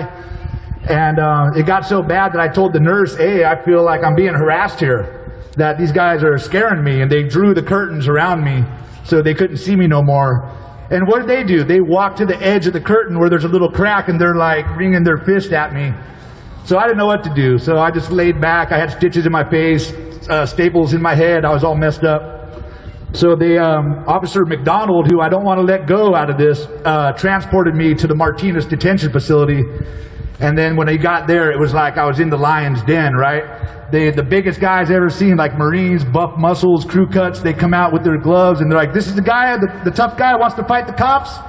And I was like, I didn't do it. And the next thing I know, I was being slammed around by my ponytail, right? I had stitches on my face, and they crammed my face into the glass, and they're like Marine drill sergeants, you want to fuck with the cops? Fuck with me, motherfucker. And I was just like, what do I do? I was like, help. So basically that went on through the night. I got thrown in a cell. I was made to like lay on my stomach. They piled on my back, put their knees all on my back, and they're shouting in my face, fuck with me, motherfucker, fuck with me. And it was a pretty terrible experience. It was the scariest experience I ever had in my life, basically, because I was trapped in their cell, and they would come back repeatedly and mess with me. Well, fast forward, I paid my bail. I fight it in court. And what do? They hide all kinds of evidence. They made a video of my neighbors I told you about. Well, they gave me this dark, old, grainy, crappy video. You couldn't see anything. And the judges on the way up to the trial, they're like, yeah, move on, this goes through trial. These guys are off their rocker. Well, what they didn't know was that file had been degraded, so you couldn't see what happened. And when my lawyer fought for the original video, they said they couldn't find it. They couldn't find it. Well, after 2 years of not being able to find it, there was a new DA in Martinez, and he goes, you know what, I'm just going to go to the Antioch Police Department and see if I could find it. And lo and behold, what was sitting on the shelf? The original videotape that they withheld for 2 years. And guess what happened when they saw that original tape? The next day, they dropped the charges, and I was clear. I went to my next court date, and they dropped all the charges. What? And you know what? They don't say, oh, sorry about that, Frank. You know, here's the original tape. No, it was nothing like that. It was just drop the charges, and now you're out the door. 3 years of my life, thousands of dollars for a lawyer. People on the street tell me, Frank, you attacked the cops? You attacked the cops? I'm walking into this Johnny's Market, and he's like, Frank, you attacked the cops? I'm like, no, I didn't. They attacked me, you know? So I had to fight all that for all these years. And then you all are familiar with other cases, Raheem Rux, Wendell Celestine. What's happening is they haven't really been shooting and killing people. They've been strangling them and choking them with their bare hands. In the case of Raheem Rux, they held him down. His last words were, I can't breathe. Right here in Antioch. We have our own I can't breathe, right? We don't even know about it. And I think what we need to do as a community that just elected Tamisa Walker, just elected Lamar Thorpe, we got Monica Wilson back on there. We need to take advantage of this moment to keep their feet to the fire and to push our agenda, what we need. And we know what we need. We need Officer Maloney gone. Yeah, he shouldn't be on here. I also feel that we need independent investigations from a third party. Whenever a weapon is fired, a taser is fired, or a person is beaten and they have to be hospitalized. The police, we all know, can't not investigate themselves and find themselves guilty. It just don't happen. And I feel like this is our opportunity now that we got a more progressive city council, that we need to push for these things. We have an opportunity here where the vote may go our way. And if we're not going to have if we're going to have the police investigate themselves like they just did with Malone, what's going to happen? Never going to be in trouble. They're never going to find themselves guilty. And we know we got these brave reporters around here and other people that are digging up evidence, that we know the dirt in Antioch. We know it's long, from the 80s, the 90s, up till now. It's deep, And Chief Brooks, he's been in the heart of it the whole time. He knows what's going on here. He knows Butler and Welsh, the guys that were robbing the drug dealers with East County Narcotics Enforcement Team. Right? They would take the drugs and then would they go burn at the burn site? Grass and flour. And they're reselling the drugs. They'll steal your sporting memorabilia if they raid your house and sell it on the streets. You know, the corruption is so long here that it's going to be hard to weed out. And we know that Chief Brooks is loved by a certain part of this community. He's our first African-American chief. He's got a good backstory about how he raised up and wanted to be an officer. But if he's not going to work to get the dirt out of Antioch Police Department, what good is his word, you know? I spoke at city council meetings from when my case happened until now. And I would see the same old faces up there and the same blank stare when I got my 3 minutes to tell you, to tell them basically what I just told you. Nothing ever changed. Nothing. And in fact, when I won my civil case and the city had to cut a large check for my lawyers and for my friends and everybody, well, 30 days after that, Officer Hoffman was awarded in City Hall a Meritorious Service Award for his great service to the community. Right after they just cut a check for his liability. Are they going to keep on doing that if we don't stop them? Officer Hoffman, Rick Hoffman, and Officer Kent are still on the force. They beat me, kicked me in the face, called me a faggot, choked me unconscious, lied, withheld evidence, all this stuff for years. And not only that, but they dragged their fellow officers into the dirt with them when they didn't speak up. Because as you chant, there's no good cops in a racist system, if these so-called good cops just watch and stand by like they did when Hoffman and Kent beat me and lied, they're just as dirty. They're just as dirty, and they're right inside here. They're right here. So I'm glad that we took it upon ourselves to elect people that we feel will now represent us, because I finally feel that local politics heard my voice after a decade of speaking. And I think I'm ready to work with the city council and see what we can do. And the last thing I'll leave you with was this. When they were still having in-person city council meetings, I came and spoke again. And it was the first couple times Chief Brooks had seen me. And he followed me out of the meeting and he goes, Frank, hey man, it's 2019. You know, that was 10 years ago. Don't you think people change? Don't you think my officers have changed? I'm taking care of it. And at that moment, I didn't really have a good answer for him because I'm not that quick on my feet all the time. But it stayed with me. And I'm like, I got home and I was like, you know what? Because I told him on the spot, said, no, I'm the same person. I didn't change in a decade. No. But then I went home and I started thinking, you know, because he caught me off guard. I'm like, you know what? I have changed. You know what? My life changes. I do things and I screw up and I get the punishment. You know, I learn from my mistakes because I'm held accountable. So no, I don't think your officers are changing because you're not holding them accountable. You're not holding them accountable. In fact, when they get those SROs, what are they going to have? Hoffman out there teaching them how to kick people in the face? What are they going to do? They can't. I mean, they want to use the bad apple story, right? There's a couple bad apples in here, right? Well, what do you do when you got like a moldy fruit in a bag of fruit? You don't leave it in there to pollute the rest of your fruit. You take that crappy old moldy piece of shit and you throw it away. And that's what they need to do to these dirty ass cops that are still out here. The one that kicked me in the face and called me a faggot. And for what? For nothing. Because I argued my right at my house. And all that happened in my house, in my living room. So before I get too fired up, I'll just say the bad apple thing just don't work for me. Because if they're going to keep those moldy ass fruit, those pieces of crap in there to pollute their whole force, they're all going to be dirty. They're all going to be rotten. And they all got to go if they're not going to clean up. So Chief Brooks, you know what to do. And you can start with Malone right now because we don't want him here. You guys saw me over there at the grass area. All my homeless friends walk up and I talk to them. I know 20 people down there. You think I want some cop down there with a short fuse fucking with my friends because they're homeless and then fire on them in less than a minute? No, I don't want that. I don't want Malone on this force. Anyways, I'll let somebody else speak. Thanks for giving me the time and thanks for being here. We need to be out here.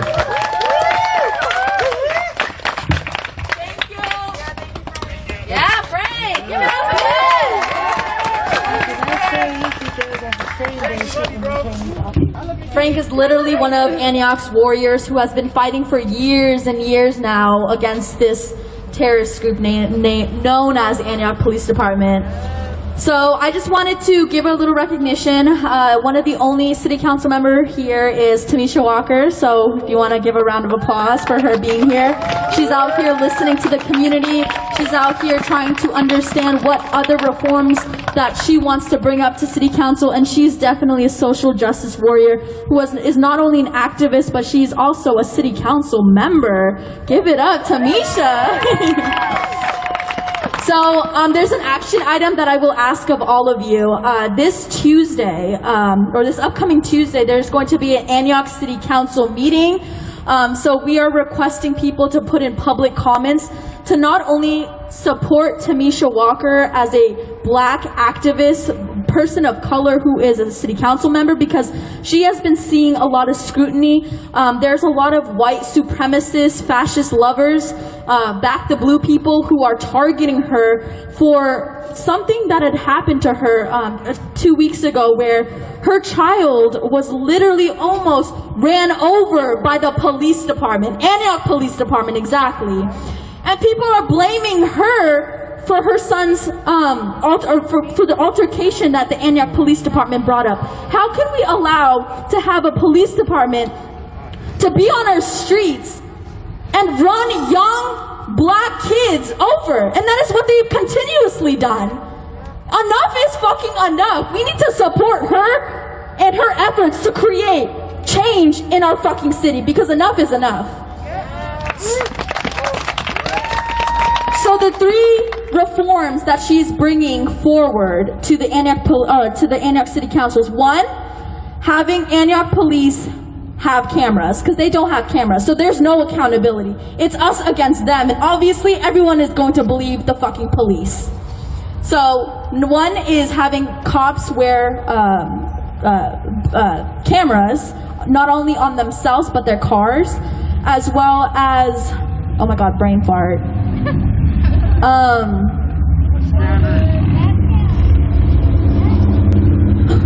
was the other ones again? Oh, yes. So, oversight committee. The second one is having a police oversight committee. The city of Antioch does not have an oversight committee that oversights the police. So we are encouraging people to support that reform of having an oversight committee. And third is just having people be involved with commissions and other efforts within the Antioch City Council commissions, being a part of the city councils, also encouraging people to join the police reform discussions that are happening very, very soon. And the other one is having a second investigation, or an outside investigation, whenever we report on police officers using excessive force. So those are some of the reforms that she's bringing up, and we got to support her. We got to support her in her reforms and her efforts in creating change within Antioch, and she will bring that to Antioch. All right, now I wanted to go ahead and open up the floor to anyone who would like to speak about police brutality, that would like to speak about their experiences, not only with Antioch Police Department or with any police department, because all police departments are a part of the same group known as the Ku Klux Klan, because that's what they fucking are, the KKK cops. All right, here. Give it up for Patty. Hey, everyone. I just want to talk about not necessarily the cops, but the people, the bullies that back the blue, Antioch Back the Blue. Is anyone familiar with that group? Yeah. Yeah, well, they claim that certain individuals or leaders here are terrorists. They harass, they intimidate, they organize to assault, and they have done this. I'm talking throwing eggs, throwing piss, threatening. I don't like bullies, okay? I'm a guardian of freedom, and at that point, these people are protecting corrupt officers. That's their mission. Their mission is to intimidate people that want change. So you all keep fighting. Don't let these people try to scare you off or intimidate. You know, we have rights. Our right is to speak up. We have a right to protest. That is our right. So keep exercising that, and these people will get exposed.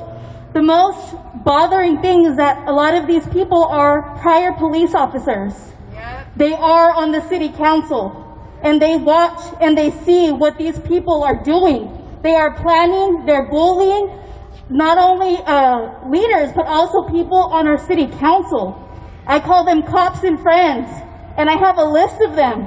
And there's also screenshots. I have over 200 and some screenshots. The screenshots don't lie. These people that are harassing our leaders, I'm not okay with it. So y'all shouldn't be either. Don't let them try to stop our change to make Antioch better, because Antioch will be so much more beautiful with all this hate, without the hate. We don't need that hate here. People need to live freely, period. So yeah. Fuck Antioch, back the blue. Fuck Antioch, back the blue. Fuck Antioch, back the blue. Thank you.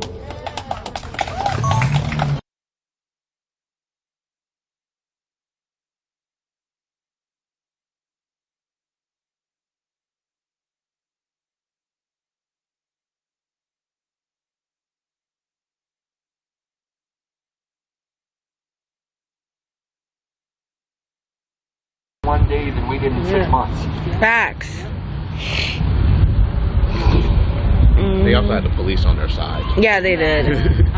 Yeah. I'm gonna say you can't just break into the Capitol. Facts.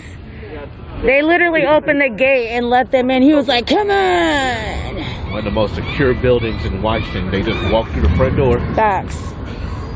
No, they had it open for him. Oh yeah. Hey guys, could you please let us in? He said, "Okay, come I on." want to get into the Capitol. Right. Sure, buddy. Videos where they're just like, no one's allowed in, as they're just standing there watching people go in. Sorry, fuck. Sorry, guys, I gotta go to some more. Give a hoot, don't pollute. I'm politely asking you. Right. This government, the United States, commits countless atrocities and convinces many that it is good and this is just for your freedom. It has always been about money and power, and it will end until we make it. It is time to rise against our oppressors and overthrow the power holding us down. Yes. It's time to redistribute the wealth. The systems that thrive on alienation and exploitation have to go. We're the ones building. Hey. We're the ones who build the fortune from these corporate overlords, and it's time to take that wealth back. It's time to take back from the rich. And we can't rely on our government to change. We have to change things ourselves.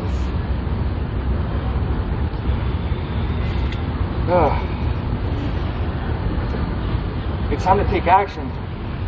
And things, seem pretty hopeless with just everything. But we know why we're out here, and it's important that we keep coming out and keep organizing, keep doing mutual aid, to keep doing marches and anything we can to help people in need, support Black and Native-owned businesses, and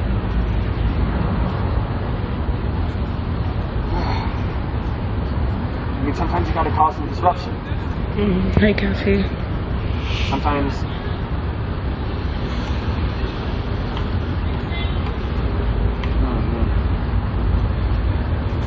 if only their anger and frustration was directed in the right place, like they had enough people, they had enough numbers. But they're a bunch of racist idiots. And it's funny is that a lot of them are anti-maskers, and that's what got a lot of them caught. I never thought about that, you're right. And then they have the nerve to blame Antifa. Yeah, that too. To say that it was actually Antifa leading everything.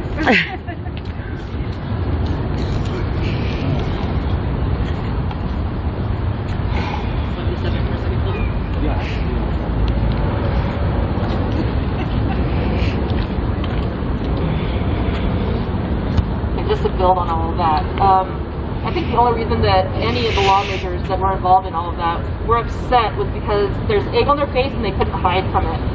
The world got to see what a shit show is in America on that day, right? Because this stuff has been happening, right? White people have been pushing their agenda for decades and for centuries and for generations. So this is nothing new if you are black or brown in this country. It's new because now all of these people have to apologize for it on some level. They've been caught, right? Before that, you could sweep under the rug, they could make a deal with some politician in Russia and say like, we don't have to broker this deal in the name of goodwill to protect our people in America because it's not that bad over there. Trust me, we're doing all this work to try to remedy all this shit. But in reality, there's no covering it up this time. And I think that that's actually probably a good thing for black and brown bodies, because they get to see the disparity between exactly what protesters went through this summer and the depravity and the assaults, right? And being dragged through the fucking mud over and over and over again, while white people got to sit back and say how destructive we were, how wrong we were for doing what we were doing, and that there was really not a problem with racism in this country. I thought I got rid of all of the trash sites on like Facebook, and I somehow ended up on ABC and liked that for some reason. And I ended up in a fight with somebody before Wednesday, I think this was Monday or Tuesday, this woman who said they deserve their place here, this white woman, because they conquered the Native Americans. Not because they systematically drove us out, right? Not because they started out by starving us, by bringing in disease blankets, by shooting us with weapons that were just simply faster and that had more power at the time, by signing treaties that were in different languages that we didn't fully understand, and not having representation there for interpretation to make sure that we knew what we were signing and what we were getting ourselves into. Not by then using our children against us, like I talked about last week in the reservation school system, when we had fought and fought and fought for so long, fought back with ammunition, fought back with strategic tactics, only to have them come and say, we're going to take your children now. And that's the only way that you're going to get food on this little piece of land that we reserved for you somewhere in the middle of fuck nowhere. That wasn't conquering. If that's your idea of conquering something, you have a really low bar of morality. That's not conquering shit. That's disgusting. Evil. It's duplicitous. So when I hear like how upset some of my white friends were, they finally popped onto Facebook to say how upset they were this week. I don't want to hear it. Like, this has been happening for decades anyway, and you're finally upset enough to say something about how disgusted you are with what the fuck happened on Wednesday? You're finally going to call your white friends out? You're finally going to say something about your nasty Trump relatives? You're finally going to cut them out of your life because you're finally sick of their shit? It took Wednesday for that to happen? That tells you how low the bar is and how little they care, right? That's the most upsetting part. That's why I've been in serious grief since Wednesday. That and knowing that black and brown protesters wouldn't have made it past the front steps. They would have been tear gassed, they would have been beaten. If it would have been us up there, we would be in federal prison right now. We might be in Guantanamo. Who the fuck knows? And half of us would be either severely injured or dead. They would have shot us. So knowing that, knowing how destructive they weren't towards the white protesters, how much they were able to get away with, and yet still how much black and brown protesters suffer just for the right to live. So these were other arguments I would have with gaslighters over the course of this past couple of days, was what about how dangerous BLM and Antifa are. I said, they're fighting for equality. We are fighting for equality, for the right for people to exist and to breathe. You guys are fighting because you lost the fucking election, because you couldn't accept a result. There's a huge difference. And it's a horrible one, right? Like, how can you quantify or even try to equate the reasons between those two protests happening and the rationale? So when it comes down to being conquered, we weren't Neanderthals. I want everybody to know that. And I want you guys to have more conversations with people about Native Americans in your lives that have these assumptions about who we are and what we were like before colonization happened. We had societies.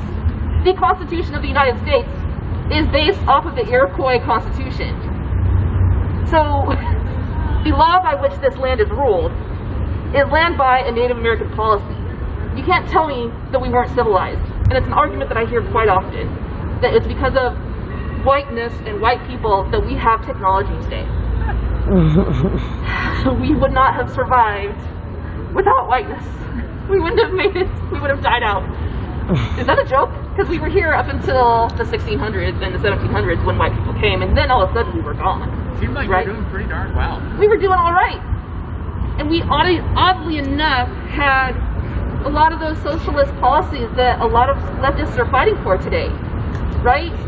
Hi, Kathy. We had communal feeding programs. I mean, they weren't in the name of programs. We just fed somebody when they were hungry, like Colby talks about all the time. If somebody needed housing, they had shelter.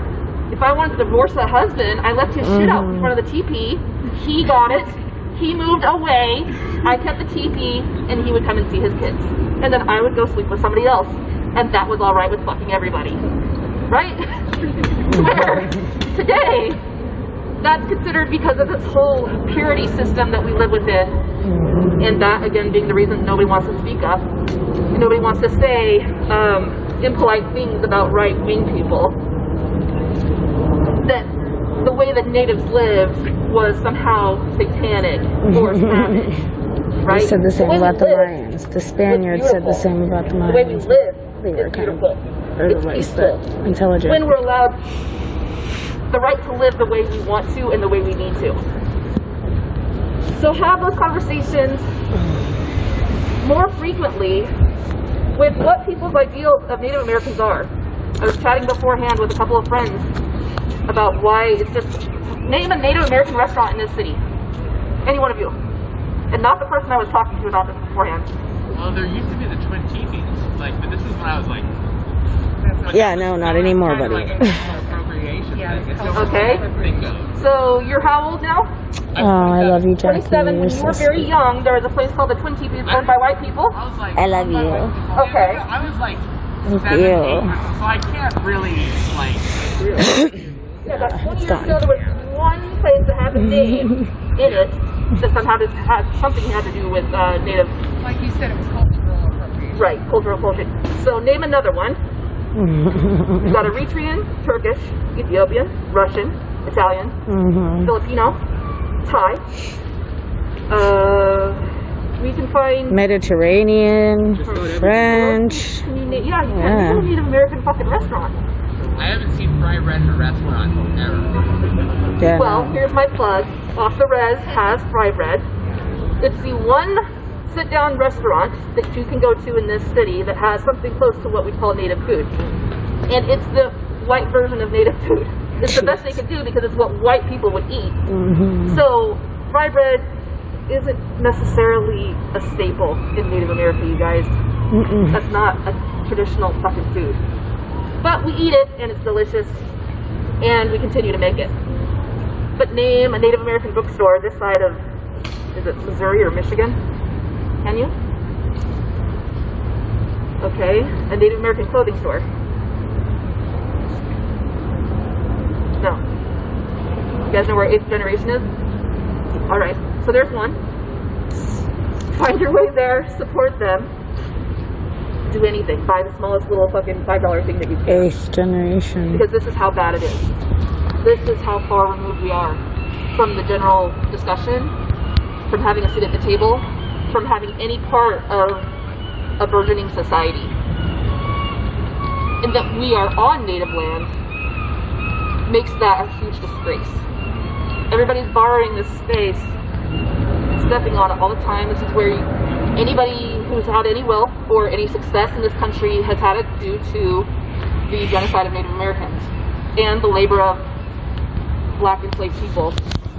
And yet, there is no sign of Native America in Native America. Also, what they did to the Aztecs, took all their gold. Yeah, the Mayans too. The Spaniards did the same. Right. They buried they burned our history. You don't know shit. Right. They burned it all. And what the Spaniards didn't cover up, the Catholic Church came and finished it. So we don't know shit. Just that we were super advanced in astronomy, mathematics, everything. Right. Right.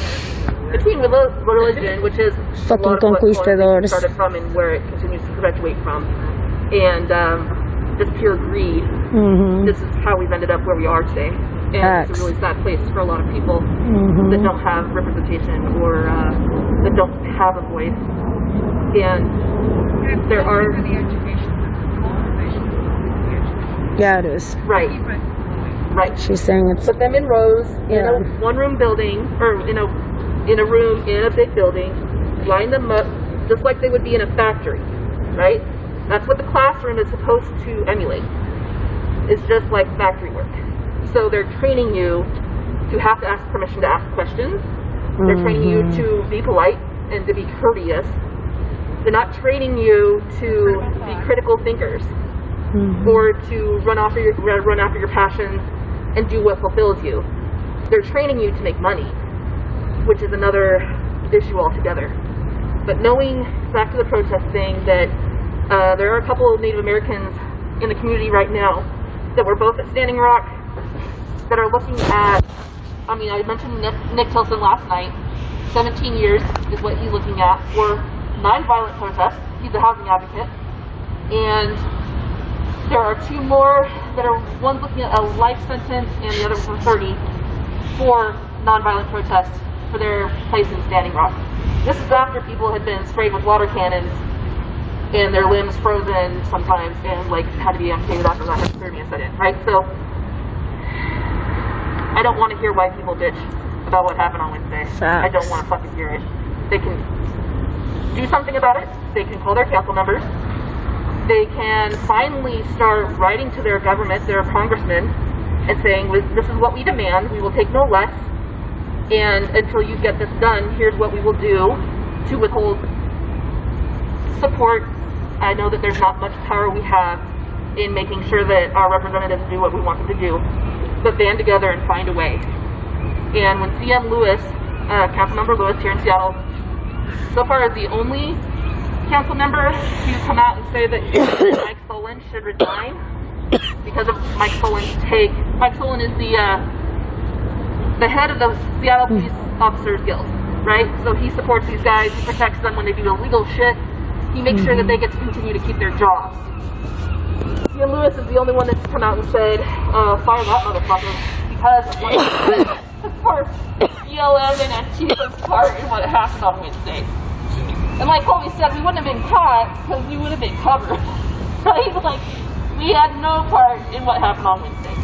And yes, Mike Solon needs to be fired for other reasons, but if this is how we get it done, then so be it. So, write to your council members, write to your school districts, find out what their curriculums are, find out if they're including Native American and Black history, the right history. Not the Texas history books that you get from Texas that have white male history that's been whitewashed, that only tells a very limited amount of what actually happened. We didn't just break bread on Thanksgiving many years ago. There was actual war after that. And Native Americans were killed after Thanksgiving fucking happened. They don't talk about that. Bring in an Indigenous Peoples History of the United States. Find The Broken Mirror. It's a book by another historian. Get that shit into your school to make sure this stuff doesn't happen. You have more power to do grassroots work than you think. And keep that in mind when it comes to leading protests and thinking, what else are we going to do to make change in this country?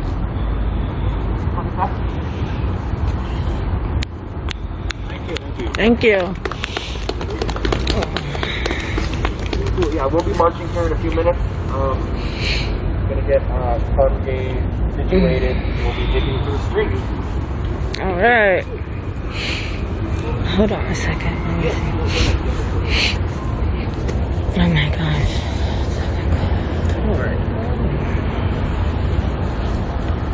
So, with Black Action Coalition, with Morning March, I've heard a lot of the organizers express yeah, let me ask her when she comes back. we don't have the numbers that we used to. That when George Floyd was killed and stuff was happening, people were coming out in droves, but it seems like things are dying down, and energy dwindling. And what I saw on Wednesday, She's gonna type it in now so you can follow her. it also gave me a little bit of hope, because I feel like in a lot of the conversations I've had with people, when I've tried to express just how unfair the treatment of Black Lives Matter, and when I was standing around, the way that I saw people being treated there, the way I was treated when I was there, a lot of people have tried to justify those things. Well, you're being violent, you're destroying things, property destruction. The reason you're being abused is because you're doing things that are wrong. And I have a difficult time really expressing that in a way that's airtight, that people can respect. But what we just saw on Wednesday is the best explanation they possibly could have asked for. I think it's going to be a lot easier to explain this is the way white protesters are treated when they destroy property. Because it's right there. I don't think I could think of hardly anybody doing it. You're welcome. Yeah, so that's her social media, so you could go follow her. This will be a resurgence. There will be significant things happen. There will be ice being shut down. I want to see that. First off, I want to see ice being shut down. I want to see privatization ending. And with every step, we can come closer to the goal, the light at the end of the tunnel, the abolition of police, the abolition of the prison system. I hope that in 10 years, my niece, who was just 4 to 6 months ago, and I will be having a conversation. I'm going to tell her about how we used to have prisons, and they had these problems. There were abuses that happened within them. They tended to create more problems than they solved. They tended to make our communities more unsafe rather than safe. And we came up with better solutions. We don't have these problems anymore. Focus. All right.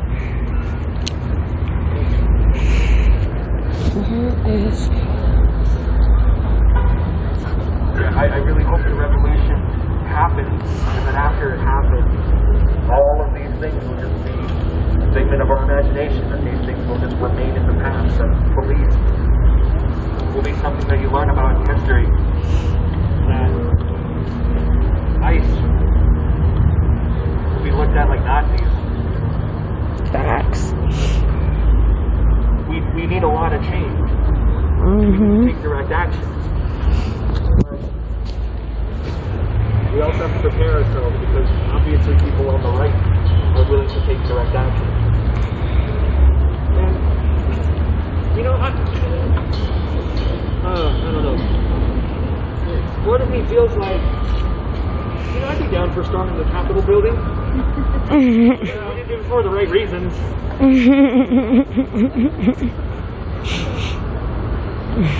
But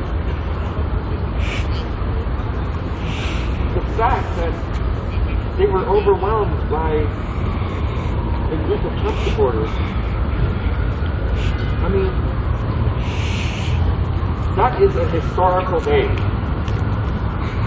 for a lot of bad reasons. That is just a shameful day that I hope nobody forgets. Just how angry and racist these people are. I mean, they really wanted Trump in office, and they were really fighting for that. I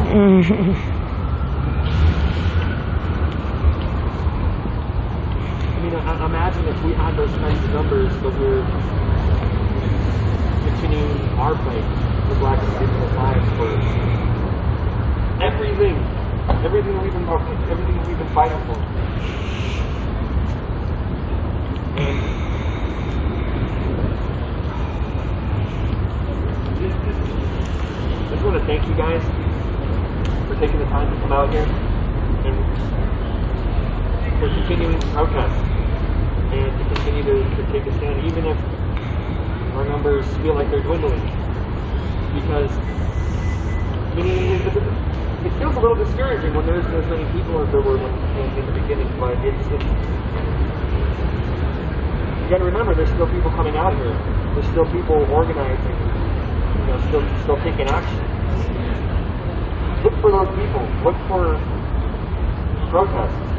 Organize in your community. Talk to people you know. If you know people who aren't protesting, tell them what you're protesting for. Get people on board. But like I said, the majority of people who are on our side, they can't make it because they have a job, because they need to go to work, because of capitalism. It is purely because people are broke, people are poor. I mean,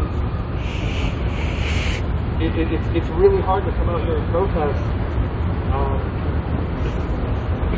and not knowing if you're going to be evicted, or not knowing if your children are going to have enough food. This is a really tough time. This system has trapped a lot of people. A lot of people don't have the freedom that they would if they were making enough money. And that's another problem with capitalism, is they make you feel like it's your fault for not having more money, for not making more money. We're the ones busting our asses producing everything. Why do people who work 40 hours a week only make just enough to scrape by? Why do people who bust their asses only make just enough to cover rent and groceries? And no time or money for anything else? That's by design.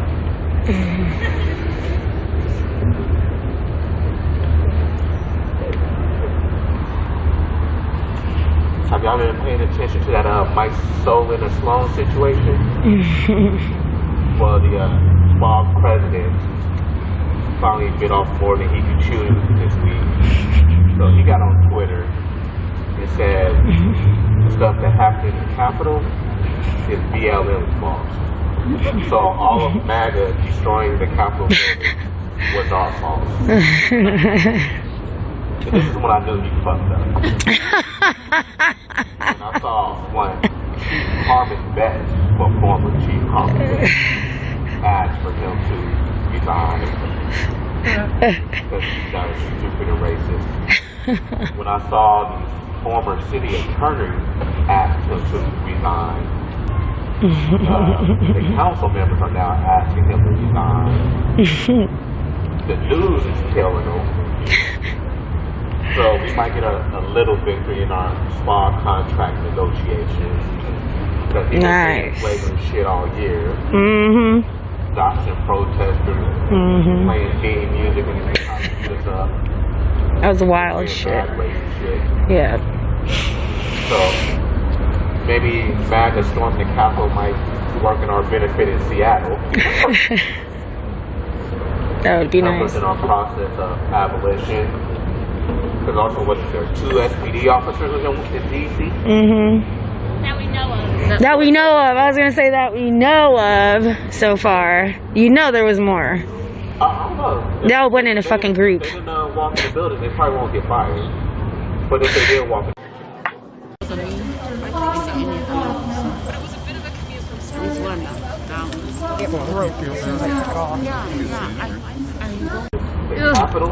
Oh, wow.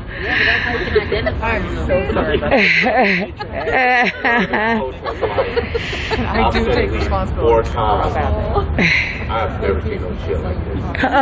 Facts. I'm serious. And I was on Twitter, and I saw someone tell me, it was like, they're storming the Capitol. I was like, who? And I looked at the video.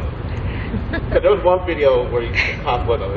It was one video where they overran the cops. Yeah. I mean, there's another 12 videos of them letting them in too. But I'm like, yo, they really got into the Capitol. I saw them climbing the wall. I don't know when they make it. But having the wall so much fuller. You know what, the gates making a bridge. It's like a movie wartime shit. To be honest, I might have found the wall instead of taking it. That looks fun. Walls don't work. Walls don't work, exactly. Trump trying to activate the National Guard, and not Trump, but Trump told them to stand down. But like, seeing them all over the video, like it was that one picture that was hilarious without one cop pepper spraying at me without looking at him. Did like a little no-look pass. See, when they look at us, they see criminals. When they look at MAGA, they see they hilarious and entertaining in the sense of like, they really stormed the Capitol. But then it was kind of frustrating because at the same time, like, they wouldn't even let us on the 50th step. Mm-hmm. Facts. But I saw Joy Reid say this on MSNBC. When they look at us, they see criminals. When they look at MAGA, they see their family members. Mm-hmm. They don't perceive them as a threat, even though Mm-hmm. they're the only people walking around with machine guns and assault rifles. Facts. Which is just because I wish I had that ability not to be afraid of police territory. Facts. I know. I would have been scared to run up in that motherfucker. A lot of Capitol Hill police about to get fired. I think they forgot cameras. I was expecting that to be on time, you know, come on in. For real, dumbasses. Already resigned. Oh, wow. Because I was like, when it was going on, I was like, where's all the police at? I was wondering the same thing. DC has the biggest police force in the United States. Oh, wow, I didn't know that. Well, they got like 3 separate police forces. With all that money? The Capitol Police is not those like DC police. There's like 2,000 Capitol Hill officers. Wow. So I'm like, yo, where's the 2,000 officers at? Where's For DC real. police at? Mm-hmm. And then when the National Guard was called, it took them like 5 hours. 5 hours.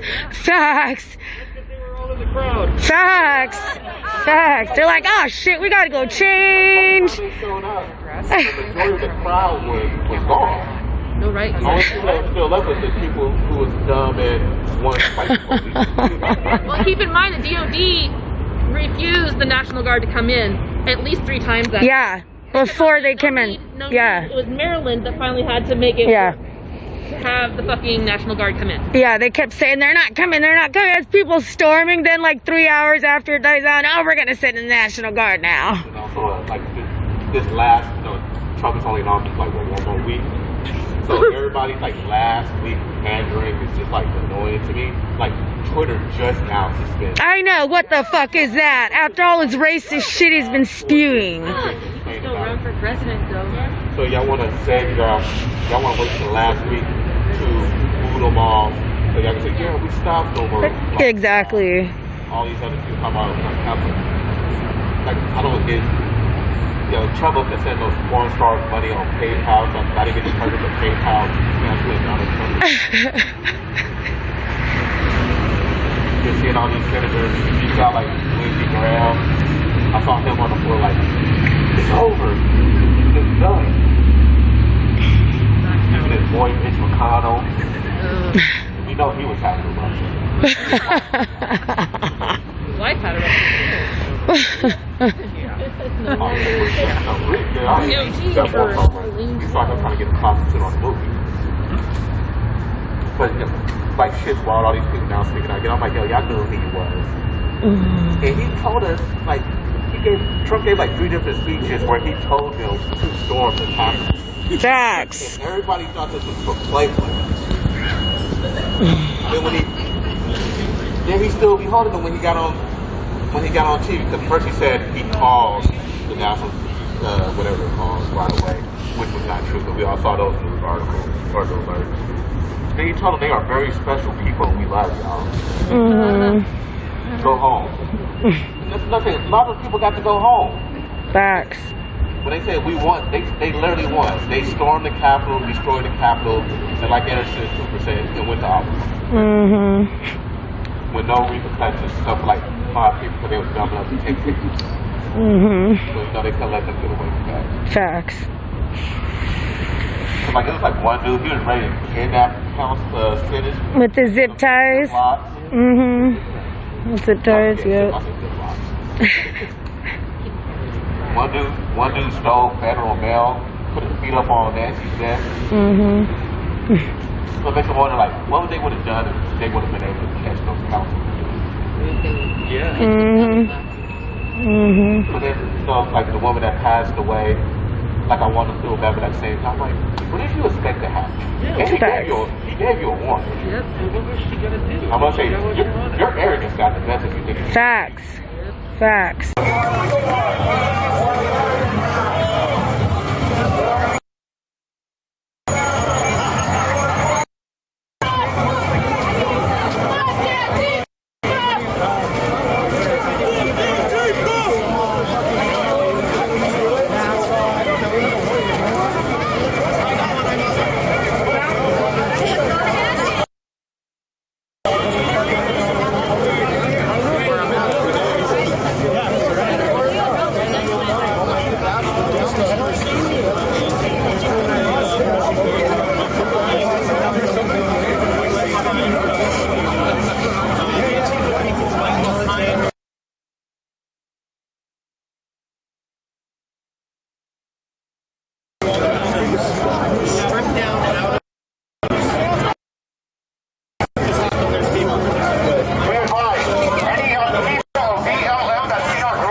organization.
justice. Hello, sir. No Thank you for being here. justice. No justice. No justice. Take it to the streets and fuck the police.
Whose streets? Our streets. Whose streets? Our streets. Whose streets? Our streets. Whose streets? Our streets. Whose streets? Our streets. Whose streets?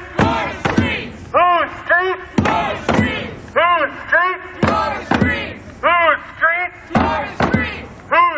Whose streets? Our streets. Whose streets? Our streets.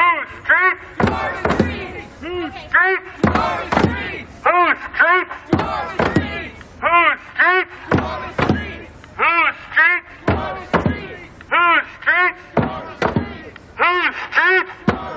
Whose streets? Our streets. Whose streets? Our streets. Whose streets? Whose streets? Whose streets?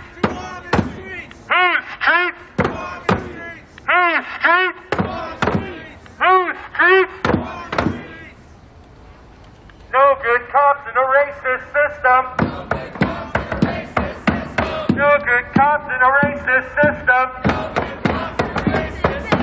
No bad protesters in a revolution. No good cops in a racist system. No bad protesters in a revolution. No good cops in a racist system. No good cops, no good president. Give the land back to the OG residents.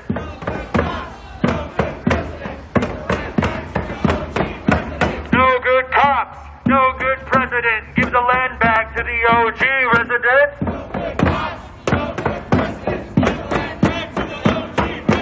No good cops, no good president. Give the land back to the OG residents.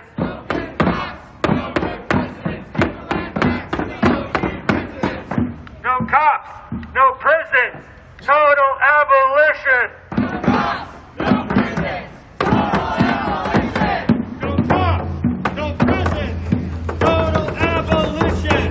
No cops, no prisons, total abolition.